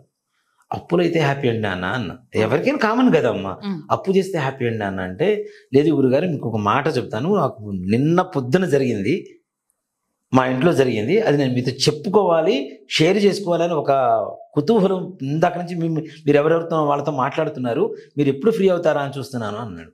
ఏం జరిగింది చెప్పండి నాన్న అన్న. మా నాన్నగారు చనిపోయి దాదాపు 18 ఏళ్ళు అవుతుందండి. ఓ అవునా, అంటే ఎంత వయసులో చనిపోయారు? దాదాపు ఆయనకి 45 50 ఏళ్ళ వయసులో చనిపోయారు.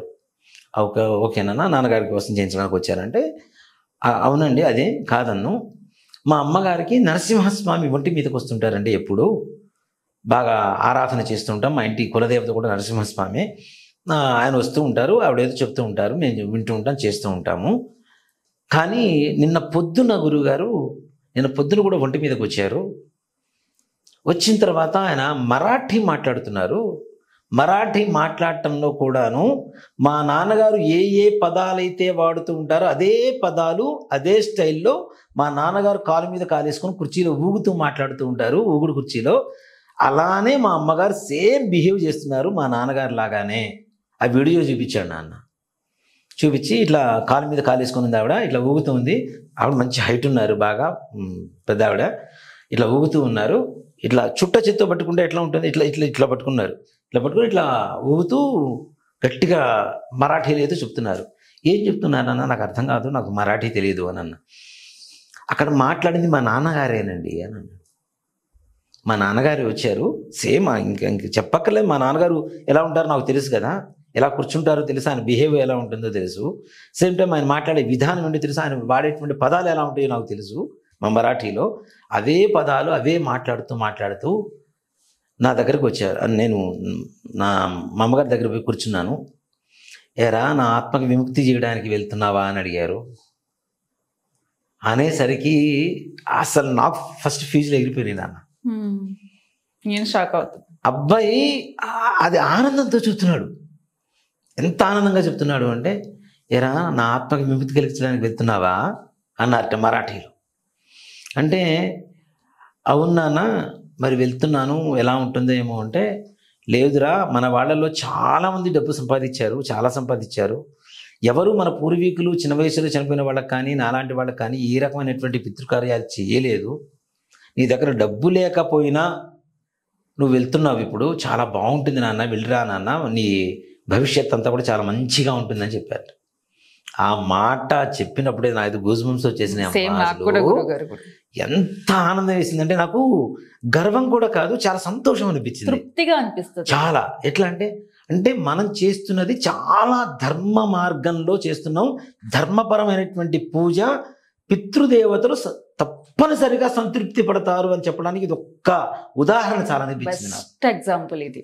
ఆయనకి అంటే ఇంకా చేయించకుండానే ముందుగానే తెలిసింది. ముందుగా అంటే నాన్న ఇప్పుడు మనం పలానా పూజకి వెళ్తున్నాం, పలానా దోషం పోతుంది అని మీరు ఎవరికైనా చెప్తే తెలుస్తుంది. అలాంటిది ఆత్మకి ఈయన ఎలా చెప్పగలుగుతాడు కదా. అలాంటిది ఆత్మ వాళ్ళ తల్లిగారి శరీరంలోకి వచ్చి కొడుకుతో మాట్లాడి ఈ యొక్క పితృదోష నివారణ మోక్షనారాయణ బలి గురించి మాట్లాడారు అంటే ఆయన ఎంత సంతోషపడితే కదా. నిజంగా చాలా మంచిగా ఉంటుంది నాయన, వెళ్ళిరా అని చెప్పారు వాళ్ళ నాన్నగారు. నాకైతే అనిపించింది, ఓహో పితృదేవతలు కూడా మనం చేస్తున్నది, మనం చెబుతున్న మాట ఏదో చెప్తున్నాము వెళ్తున్నారు చేయించుకుంటున్నారు కాదు, పితృదేవతలు కూడా మనం చెబుతున్నటువంటి మాటని వింటూ వీళ్ళు చేస్తున్నందుకు వాళ్ళు ఆనందపడుతున్నారు అని చెప్పడానికి ఏ మాత్రం కూడా నిస్సందేహంగా చెప్పుకోవచ్చు. ఇంత కూడా సందేహం లేదు ఆ విషయంలో. అంటే ఇప్పుడు మనం ఇప్పుడు చెప్తున్నాం, మనకు ఫోన్ చేస్తున్నారు, మాట్లాడుతున్నారు, ఈ సంగతి వాళ్ళ పితృదేవతలు ముందుగానే తెలుస్తోంది అని చెప్పడానికి ఎంత గొప్ప నిదర్శనం నాన్న. కానీ ఇది ఒక నిజంగా దైవానుగ్రహం, దైవ కార్యం నిజంగా నాన్న. కదా గురుగారు. దీంట్లో నిజంగానే ఏదో వెళ్తున్నాం వస్తున్నాము మీరు అంటున్నారు, అట్లానే అనుకుంటున్నాం కానీ నిజంగా ఏదో ఉంది మరి లేకపోతే నాన్న ఖచ్చితంగా లేకపోతే ఇన్నిసార్లు సాధ్యం కాదు. మీకు ఇంత మందిని వ్యక్తి వాళ్ళ తల్లిగారి శరీరంలోకి వచ్చి కొడుకు పలానా పూజ చేయబోతున్నాడు కదా అని చెప్పి కొడుకుతో మాట్లాడటం అంటే అది సామాన్యమైనటువంటి విషయం అస్సలు కాదు. నిజంగా చెప్తున్నా, ఈ అనుభవం కూడా మళ్ళీ నేను సంతోషపడుతున్నాను, చాలా మంచిగా ఉంటుంది, వెళ్ళిరా. అసలు ఎవరికి సాధ్యపడుతుంది గురువు గారు? ఉన్నప్పుడే సంతోషపెట్టలేకపోతున్నా. కొడుకు అదృష్టవంతుడు అమ్మా, నిజంగా అదృష్టవంతుడు. ఆయన జన్మ వాళ్ళ నాన్నని చాలా ఇష్టంట. అదే అన్నాడు, అదే అన్నా, నాన్న మీ నాన్నగారి మీద నీకు ఎంత ఇష్టం ఉందో, మీ నాన్నగారు నువ్వు కార్యానికి బయలుదేరే ముందు నీతో వచ్చి మాట్లాడటంతోనే అది అర్థమైపోతుంది నాన్న. నిజంగా నీ కార్యం మాత్రం దిగ్విజయంగా పూర్తవుతుంది. నీతో పాటు ఇంతమంది ఉన్నారు, ఇంతమంది కూడా ఇక్కడ వచ్చిన ప్రతి ఒక్కరు కూడాను ఆ పితృదేవతల అనుగ్రహం పరిపూర్ణంగా కలుగుతుంది నాన్న అని చెప్పాను. నిజంగా అది మెరాకిల్ అమ్మ. డైరెక్ట్ గా వాళ్ళకి తెలుస్తుంది మనం వెళ్ళడం మీద అంతా అంతే మించి ఏం కావాలి నాన్న. నేను అదే అనుకుంటాను. అప్పుడు కూడా నాకు మా అమ్మగారు మా నాన్నగారి గుర్తుకొస్తారు మళ్ళీ. అంటే ఓకే, నేను ఇట్లా వస్తున్నాను కాబట్టి మా అమ్మగారు మా నాన్నగారు చూస్తున్నారు అనమాట. ఇంతమందికి ఇలా కర్మ విముక్తి కావడానికి కారణం అవుతున్నందుకు మా అమ్మ మా నాన్న కూడా ఆనందపడుతుంటారు కదా, చాలు. నేను వాళ్ళ కడుపును పుట్టినందుకు, వాళ్ళ కొడుగ్గా పుట్టినందుకు నేను ఇంత మించి ఆనందపడాల్సిన అవసరం లేదు, చాలు అనుకున్నాను నేనైతే. నిజంగా నాన్న, చాలా మీరే కదా ముఖ్య కారణం, మీరే కారణం. మీ ద్వారా భగవంతుడు నన్ను ఒక సాధనం లాగా వాడుకున్నాడు, ఒక వాహనం లాగా వాడుతున్నాడు అంతే. ఆ వాహనమైనందుకు, సాధనమైనందుకు, కారకుడైనందుకు, సదా శివుడు నన్ను ఎంచుకున్నందుకు శివుడికి సదా నేను రుణపడి ఉంటా తప్పనిసరిగా. అంతే కదా, ఆయన నన్ను ఒక సాధన యోగం మీకు ఉంది గురువు గారు. అంతే, ఇంకా మీ ద్వారా ఆ యోగం, అదృష్టం, పితృదేవతలు వాళ్ళనే కరుణించారంటే వాళ్ళకి మీ ద్వారా అనుగ్రహం కలుగుతుందంటే ఖచ్చితంగా మీ మీద ఆటోమేటిక్ గా పితృదేవతలు అందరి అనుగ్రహం మీ మీద ఉంటుంది. చాలా మంది అడిగారు, గురుగారు అంటే మీరు బస్సులో రాలేదా, ఎలా వచ్చారు అంటే నేను ఫ్లైట్ లో వచ్చాను. మరి ఎందుకు వచ్చారు, మరి వీళ్ళందరూ వీళ్ళు చూసుకుంటారు కదా అంటే నేను అన్నాను, ఇక్కడికి రావటం ఇప్పుడు మీ అనుభవం మీరు నాతో చెప్పగలుగుతున్నారు, ఇక్కడ రాకపోతే నేను ఇది మిస్ అయ్యామని కదా. అంటే నేను చేస్తున్నది ఇంకా పర్ఫెక్ట్గా ఉంది, సత్య మార్గంలో, ధర్మ మార్గంలో చేస్తున్నాం, మంచి పూజ కరెక్ట్ అయినటువంటి విధానంలో చేస్తున్నాము అనేటువంటిది మీకు దేవుడు కూడా అదొక సూచన శివయ్య మీకు సూచన ఇస్తున్నాడు. కాబట్టి అంతేకాకుండా శివుడు దర్శనం జరుగుతుంది నాకు. దాంతోపాటు నేను రావడం ద్వారా మీరు నన్ను గురువుగారు అనిపిస్తున్నారు. గురువుతో పాటుగా ఉండేటువంటి పూజ ప్రత్యేకమైనటువంటి ఒక అనుగ్రహాన్ని ఇస్తుంది. మీ అందరూ బాగుండాలనేటువంటి ఉద్దేశంతో నేను కూడా వస్తున్నాను అంటే నిజంగా గురుగారు ఎవ్వరు ఇంత బాధ్యతగా కూర్చొని తీసుకోరు, ఎవరు మాట్లాడరు, చాలా మంచిగా తెలియని కూడా తెలియదు గురుగారు ఎలాంటి ప్రాబ్లం ఉంది, దీనికి పితృదోషం వల్ల వస్తుంది, దీనికంటూ ఒక నివారణ ఉంది, ఇక్కడికి వెళ్ళేది చేయొచ్చు అనేది ఎవ్వరు ఎప్పటికొచ్చి ఎవ్వరూ చెప్పలేదు. మీరు పబ్లిక్ గా అందరికి ఉపయోగపడుతుంది, కనీసం చేయించుకోపోయిన అవగాహన అనేది వస్తుంది, ఎప్పటికన్నా ఉపయోగపడుతుంది అన్నట్టు ప్రతి విషయాన్ని చాలా క్లుప్తంగా ప్రతి ప్రాబ్లం కూడా ఇలానే వస్తుందని చెప్తున్నారు మీరు. ఎంతో మందికి అవగాహన వస్తుంది మీ వల్ల. ఇది మోక్షనారాయణ బలి అనేటువంటి కొత్తగా ఉన్నది ఏం కాదు నాన్న, ఎప్పటి నుంచో ఉంది, తెలియదు. కొంతమంది రహస్యంగా దాచిపెట్టారు, దాన్ని నేను పబ్లిక్ చేశాను. పబ్లిక్ మీన్ అందరూ బాగుండాలి, దాంట్లో మంచి. ఇప్పుడు నన్ను నమ్ముకొని వచ్చిన వాళ్ళకి ఈ దోషం ఉందని చెప్పినప్పుడు ఒకళ్ళకి 10 మందికి 20 మందికి 30 మందికి ఒకటేసారి చెప్పగలుగుతున్నాం. చెప్పిన తర్వాత వీళ్ళందరూ వెళ్ళాలి అంటే వీళ్ళని ఒక బ్యాచ్ లాగా తయారు చేస్తే చక్కగా వెళ్తారు, దాంతోపాటు మనం కూడా వెళ్తాం, బాగుంటుంది, భగవంతుడు అనుగ్రహం మనకు కూడా కలుగుతుంది. దాంట్లో తప్పే ఉంది నలుగురితో చెప్పడంలో. మనం దోచుకోవడం లేదు, దాచుకోవడం లేదు, ఓపెన్ గా చెప్తున్నాం, ఇలా ఉంది పరిస్థితి, ఇట్లా రాగలిగిన వాళ్ళు రాండి అని చెప్తున్నాం. కొంతమంది ఇబ్బంది పడుతున్నారు పెద్దవాళ్ళు. కాకపోతే ఇంకోటి కూడా ఏంటంటే మనం ఎప్పుడు వెళ్ళినా సరే ఎవరన్నా ఏజ్డ్ పర్సన్స్కి దయచేసి తోడు తెచ్చుకోండి. అందరూ కూడా ఏజ్డ్ పర్సన్స్కి అందరినీ మనం ప్రతి ఒక్క విషయానికి దగ్గరుండి చూడాలి అంటే ఒక 10 మంది వచ్చినప్పుడు 10 మందికి ఒకళ్ళ ఇద్దరం ఏం చూస్తాం, మనం చూడలేం కదా. కాబట్టి ఎవరి వాళ్ళ అసిస్టెంట్ వాళ్ళకు ఉంటే బెటర్గా ఉంటుంది నాన్న. నేను మొన్న గమనించిన విషయం అది. లేకపోతే చాలా ఇబ్బంది పడిపోతుంటారు వాళ్ళు. మనుషులు కావాలన్నా, కిందికి దిగాలన్నా, పైకి ఎక్కాలన్నా, ఏదైనా చేయాలన్నా అవును. కష్టమైపోతుంది కదా. అవును. వాళ్ళొక్కళ్ళని చూస్తూ చూస్తూ వదిలేయలేము. అవును. వాళ్ళ ఒక్కళ్ళతో పాటు ఇంకో 10 మంది ఉంటారు, ఇంకో పెద్దవాళ్ళు. ఉమ్. వీళ్ళందరికీ చేయాలంటే కష్టమైపోతుంది. ఉమ్. అంటే ఎవరు పర్సనల్ అసిస్టెంట్ కాదు, లేదంటే వాళ్ళ బంధువులు కానీ, తోడు ఎవరినో ఒకరు కొడుకు తెచ్చుకుంటే కోడలు ఎవరో కూడా తోడుంటే ఉత్తమంగా ఉంటుంది మనకి. అది వండర్ఫుల్ ఎక్స్పీరియన్స్ అయింది అయితే మీకు. నిజంగా అమ్మ చాలా ఎవరికి జరిగి ఉండదు గురుగారు. నిజంగా అది ఆ అదృష్టం కేవలం మనకు దొరికింది, మనకు దక్కింది. అది పరమేశ్వరుడు అనుగ్రహం, మహాబలేశ్వరుడు అనుగ్రహం.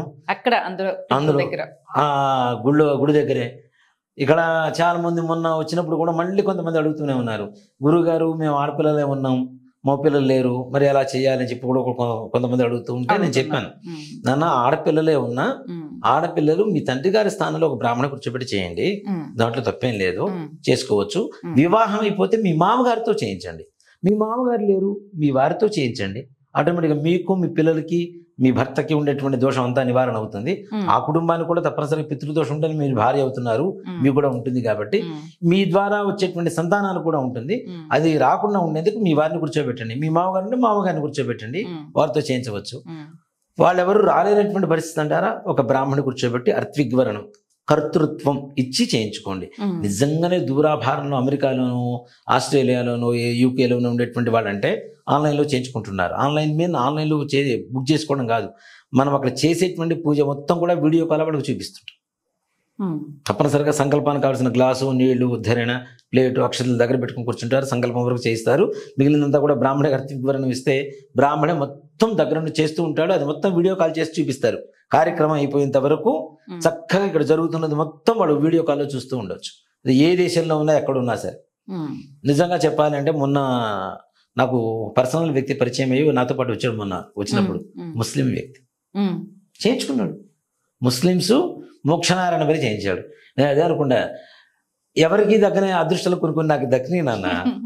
పాకిస్తానీతో కరోనాలో హోమం చేయించాను నేను ఆన్లైన్లో వీడియో కాల్లో. పాకిస్తాన్ ముస్లిము ఒక వ్యక్తి ద్వారా పరిచయం అయ్యారు. ఆయన వీడియో కాల్ చేసి సంకల్పం చెప్పించి వీడియో కాల్లో హోమం చేయించా, ఆయనకి ధూమావతి హోమం చేయించానప్పుడు నేను. అంటే ఇట్లాంటి నిజంగానే మన ముస్లిమ్స్ ఒక ముస్లిం కుటుంబానికి నాగ ప్రతిష్ఠ చేయించాను నేనే.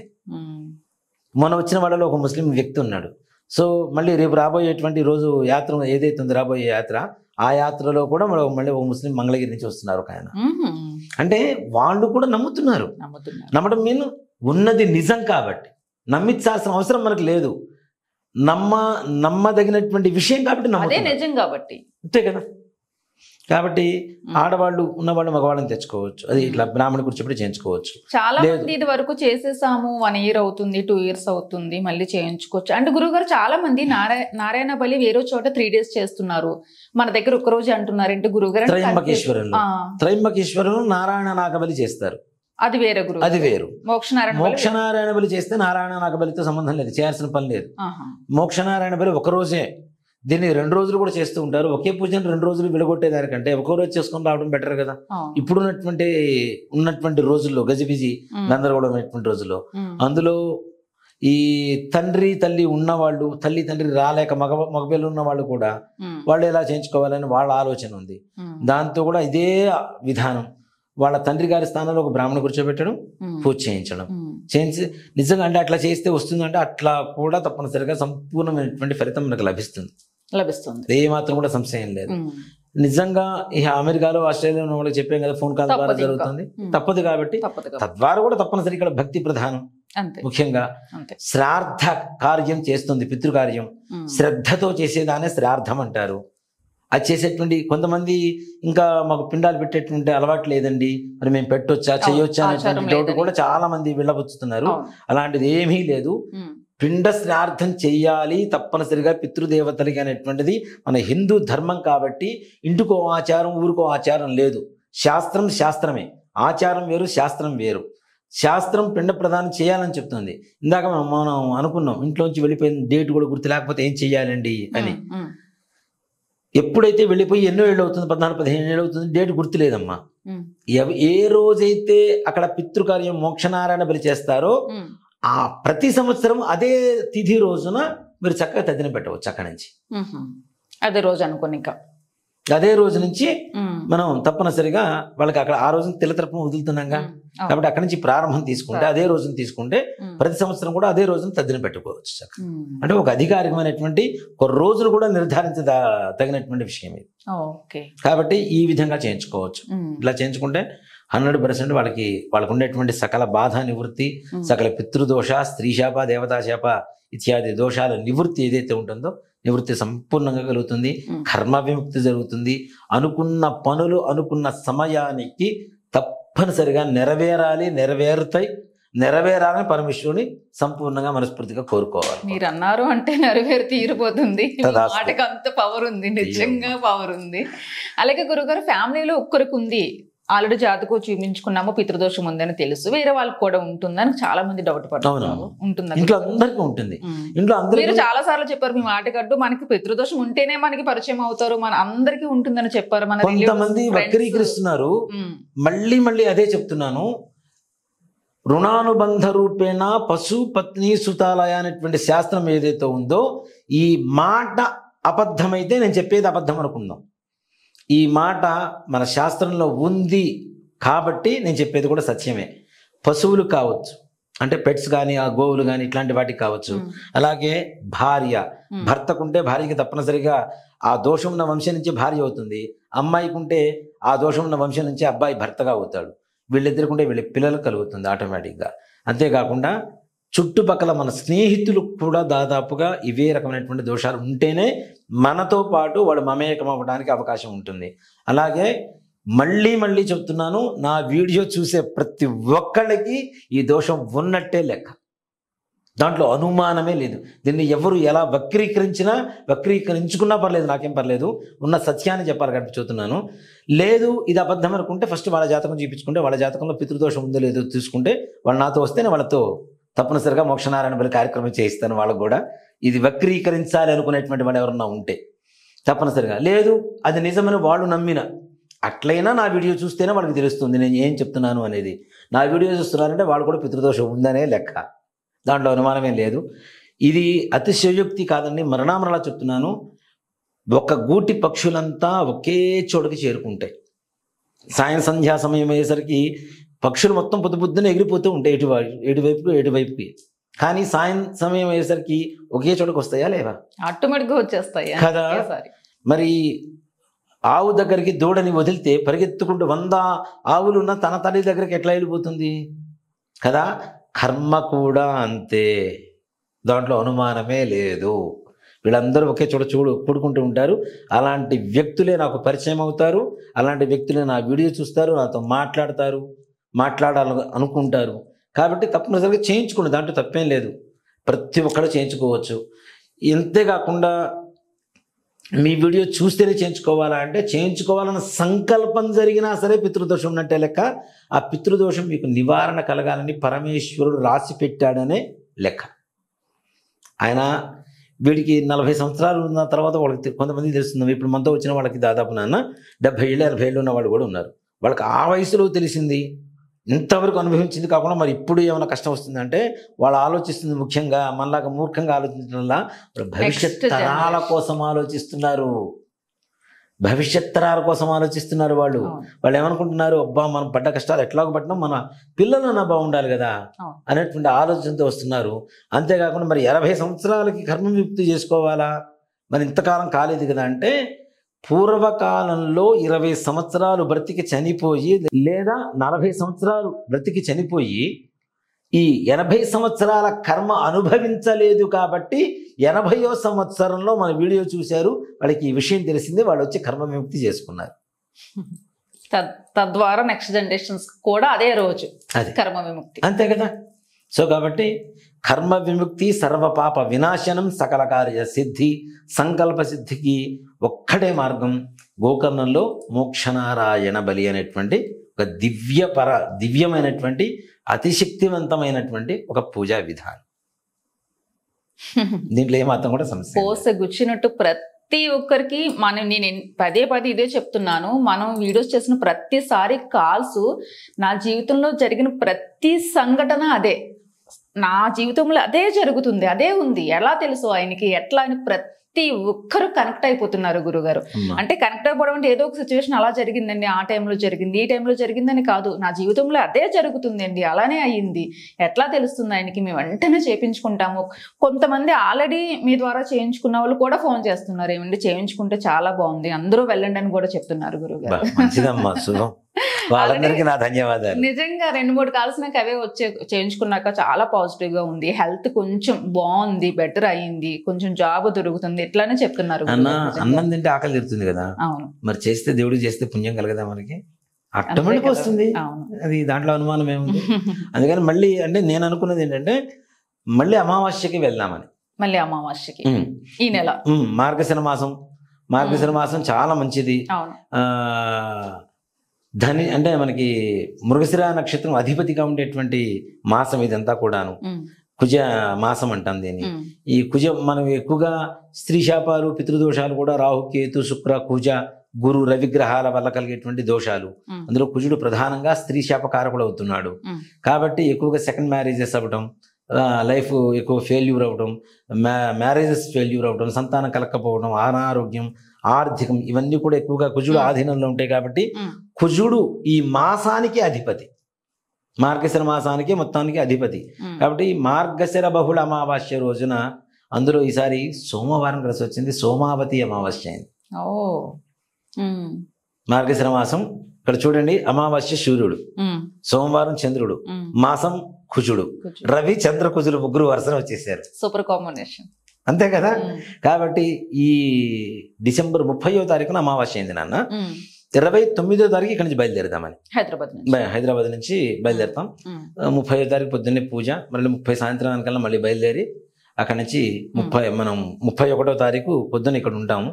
అంటే కొంతమంది ఆలోచన విధానం కూడా ఉండదు, డిసెంబర్ 31 మన సిటీలో ఉండాలి కదా, లేకపోతే నన్ను తెచ్చుకునేవాడు కూడా కొంతమంది ఉంటారు, మేము పార్టీలకు వెళ్తాం, వాటికి వెళ్తాం, వీటికి వెళ్తాం, మేము రాము, అది ఇదని. మీ అదృష్టవశాత్తు 30వ తారీఖు అమావాస్య వచ్చింది. 31వ తారీఖు ఆటోమేటిక్గా హైదరాబాద్ ఉంటారు. కాబట్టి తప్పనిసరిగా రావాలి అనుకునేటువంటి వాళ్ళ మాత్రం తప్పనిసరిగా రాండి. కర్మ విముక్తి చెయ్యండి అని చెప్పి మీ పితృదేవతలు ఎదురు చూస్తున్నారు. చెయ్యండి చేయిద్దాం, నేను మీతో వస్తానని చెప్పి నేను చెప్తున్నాను. రావడం మీది ఒకటే ఆలస్యం, అంతకుమించి ఇంకోటి ఏం లేదు. ఈ వీడియో చూసాక రావద్దు, వెళ్ళాలా లేదని ఆలోచన ఎవరికీ లేదు గురుగారు. ఏమన్నా వాళ్ళకి ఏమన్నా పర్సనల్ కారణాల వల్ల కొంతమంది రావట్లేదు తప్ప అందరికీ రావాలని ముఖ్యంగా బుకింగ్స్ కూడా ఎక్కువ తీసుకోలేకపోతున్నాము. మనం కూడా కొన్ని ఇబ్బందికరమైనటువంటి వాతావరణాలు కూడా ఏర్పడతాయి నాన్న. అంటే మన కర్మ విముక్తి జరగడానికి కొన్ని ఆటంకాలు కూడా ఏర్పడుతుంటాయి. వాటిని కొంచెం అధిగమించి ముందుకెళ్ళగలిగితే వద్దాం అనుకున్నప్పుడే గురుగారు తప్పనిసరిగా. ఇప్పుడు మనం పూజ చేసేటప్పుడు ఏం చేస్తానన్నా, అక్షతల వాసన చూసి వెనకేస్తాం, అవునా? ఉత్తిష్టందు భూతశాచాః ఏతే భూమి భారకాః ఏతేషాం అవరోధేన బ్రహ్మకర్మ సమారభే అని చూద్దాం. దానికి కూడా ఒక దివ్యమైనటువంటి పరమార్థం ఉంది. ఉత్తిష్టంతు లే భూత పిశాచాః, ఎవరిని? భూత పిశాచాల్ని. ఏతే భూమి భారకాః, నేను ఎక్కడ అక్షతలు చెల్లానో అక్కడి నుంచి. ఏతేషాం, ఎందుకోసం? ఏతేషాం అంటే ఎందుకోసం అని. బ్రహ్మకర్మ సమారభే, నేను బ్రహ్మకర్మను చేస్తున్నాను, అక్కడి నుంచి వెళ్ళిపోమని చెప్తున్నాం.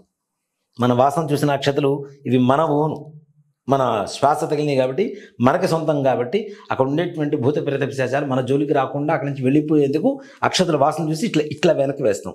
అవి చురుకు తగిలితే ఆ చురుకు వెళ్ళిపోతాయి అక్కడి నుంచి, పూజకు అడ్డంకు లేకుండా. అట్లానే అంటే ప్రతి పూజకు ఒకటి అడ్డంకు వస్తుందనేగా దాని పరమార్థం. అలాగే మన కర్మ జీవితానికి సంబంధించినటువంటిది ఇది. ఒక సత్యనారాయణ స్వామి వ్రతము, ఒక శివుడికి అభిషేకము మనం ఏదో ఆనందం కోసం చేసుకుంటున్నాం, కార్తీక మాసంలో చేసుకుంటున్నాం అనుకోవడం వేరు. తృప్తి కోసం చేసుకుంటాం. ఇది జీవితం, భవిష్యత్తు కొన్ని తరాల పాటు తరించేటువంటి ఒక విధానమైనటువంటి పూజ.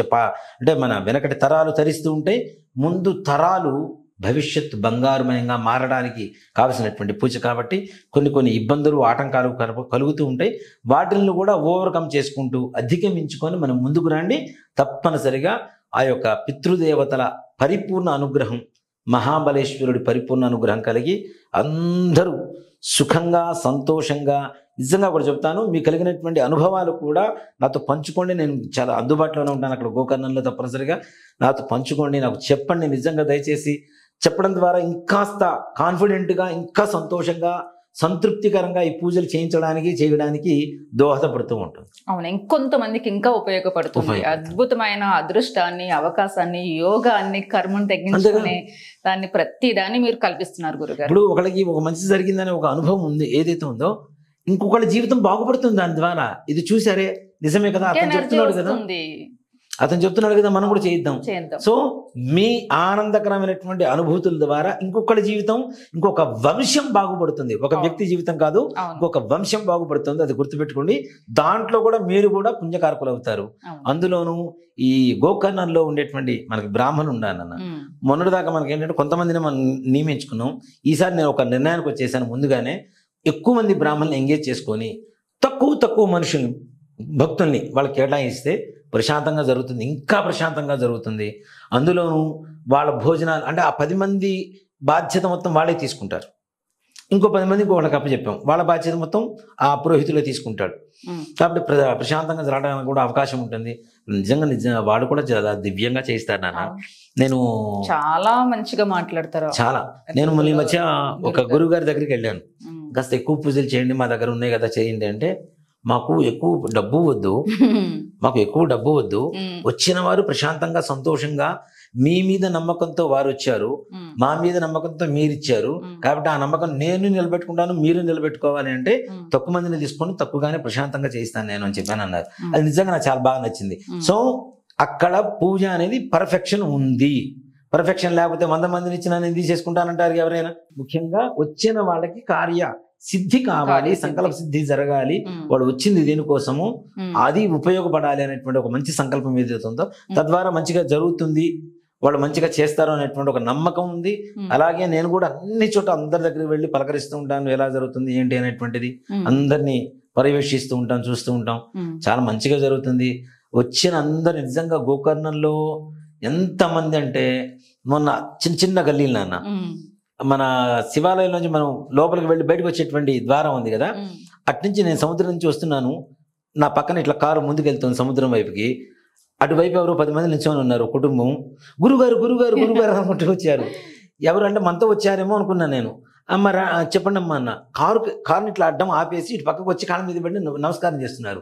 మీ వీడియో చూసే మేము వచ్చాం గురువు గారు. చాలా మంది వెళ్తున్నారు, చాలా మంది చెప్పారు. నిజంగా చాలా హ్యాపీ నాన్న, చాలా సంతోషం. అందులో గోకర్ణకి మీకు ఏదో ఉంది గురువు, అంతే పూర్వజన్మ సుకృతం ఉంది, అంతే రుణానుబంధం ఉంది. ఒక రాష్ట్రం కాదు నాన్న, మన తెలుగు రాష్ట్రాలు. భాష అర్థం కాని వాళ్ళు KGF నుంచి వచ్చారు నాన్న. ఒకళ్ళు KGF ప్లేస్ ఉంది కదా, అక్కడ నుంచి వచ్చారు. కర్ణాటక, తర్వాత తమిళనాడు. ఒక ఆవిడ తమిళ్, ఆవిడ సరిగా తెలుగు మాట్లాడటం రావటం, అర్థమవుతుందేమో, ఆవిడ మాట్లాడటం సరిగ్గా రావటం లేదు. ఆవిడ చెప్తోంది వాళ్ళ పాపం తీసుకొచ్చి ఫోటో దిగింది అనమాట. గురుగారు ఫోటో దిగు, గురుగారు వీడియో, ఆయన వీడియో చూసి ఇక్కడికి వచ్చామని. తర్వాత బెంగళూరు నుంచి వచ్చారు కొంతమంది, చెన్నై నుంచి కొంతమంది వచ్చారు, కొంతమంది మన ఉత్తరప్రదేశ్ నుంచి వచ్చారు. అంటే వాళ్ళకి నేను అనుకుంటా వీళ్ళకి భాష ఎలా అర్థమవుతుంది అంటే, ఎక్కడో కొంతవరకు తెలుగు కొద్దిగానే తెలుసున్న వాళ్ళు అయి ఉంటారు. ఇతర రాష్ట్రాల నుంచి తప్పనిసరిగా వాళ్ళు కూడా మన వీడియోల ద్వారా రావడం అనేది భగవంతుడు అలా సాధనంగా నన్ను ఒక వస్తువులాగా వాడుతున్నాడు, వాహనంలాగా వాడుతున్నాడు. భగవంతుడికి భక్తుడికి అనుసంధానంగా. ఏమో అందుకే పుట్టారేమో తెలియదు కదా. కాబట్టి అంటారు కదా పెద్దవాళ్ళు, దానికి మీరందరూ కూడా కారకులే. నేను ఒక్కడే కారకునే కాదు, అందరూ. హోమంలో ఒక కట్టి వేస్తే హోమం కాదు, 4 సమిధలు వేస్తేనే హోమం అవుతుంది కదా. మనం చేసేటువంటి ఈ పితృయజ్ఞంలో అందరం సమిధలమే. అవును, అందరికీ తప్పనిసరిగా ఆ సత్కార్యాన్ని నుంచి వచ్చేటువంటి ఫలితం అందరికీ సత్ఫలితాన్ని ఇస్తుంది. వచ్చిన ప్రతిసారి నెక్స్ట్ టైం ఇంకా బాగా చేయాలి నాన్న, ఇంకా ఏ మిస్టేక్స్ చేయకండి మీరని మాకు వార్నింగ్ ఇస్తూ ఉంటారు. అంటే వస్తున్నప్పుడల్లా నెక్స్ట్ వాళ్ళకి ఇంకా మంచిగా చేయాలి, నెక్స్ట్ వాళ్ళకి ఇంకా మంచిగా చేయాలి. అదేనమ్మా, అంటే చిన్న ఇబ్బందులు అలాంటివి ఏదైనా చేయండి, చేయాలని చూస్తున్నా. భవిష్యత్తులో ఇంకొక మంచి ఆలోచన కూడా చేస్తున్నాను, ప్రణాళిక చూద్దాం. అది భగవంతుడు మహాబలేశ్వరుడు మనకి ఎంతవరకు బలాన్ని ఇస్తాడో చూసి, ఆ బలాన్ని మనం బలం బలగంతోనే వస్తుంది కాబట్టి బలగాన్ని తోడు చేసుకుంటూ ఆ మహాబలేశ్వరుడికి ఇంకాస్త దగ్గర అవ్వడానికి ప్రయత్నిద్దాం. మంచి కార్యం, సత్కార్యం తప్పనిసరిగా. ఓకే గురుగారు, మీకు ఎన్ని చెప్పినా ఇంక రుణం తీర్చుకోలేము. నమస్తే. జయ శ్రీరామ్. శ్రీమాత్రే నమః. శ్రీ గురుభ్యో నమః.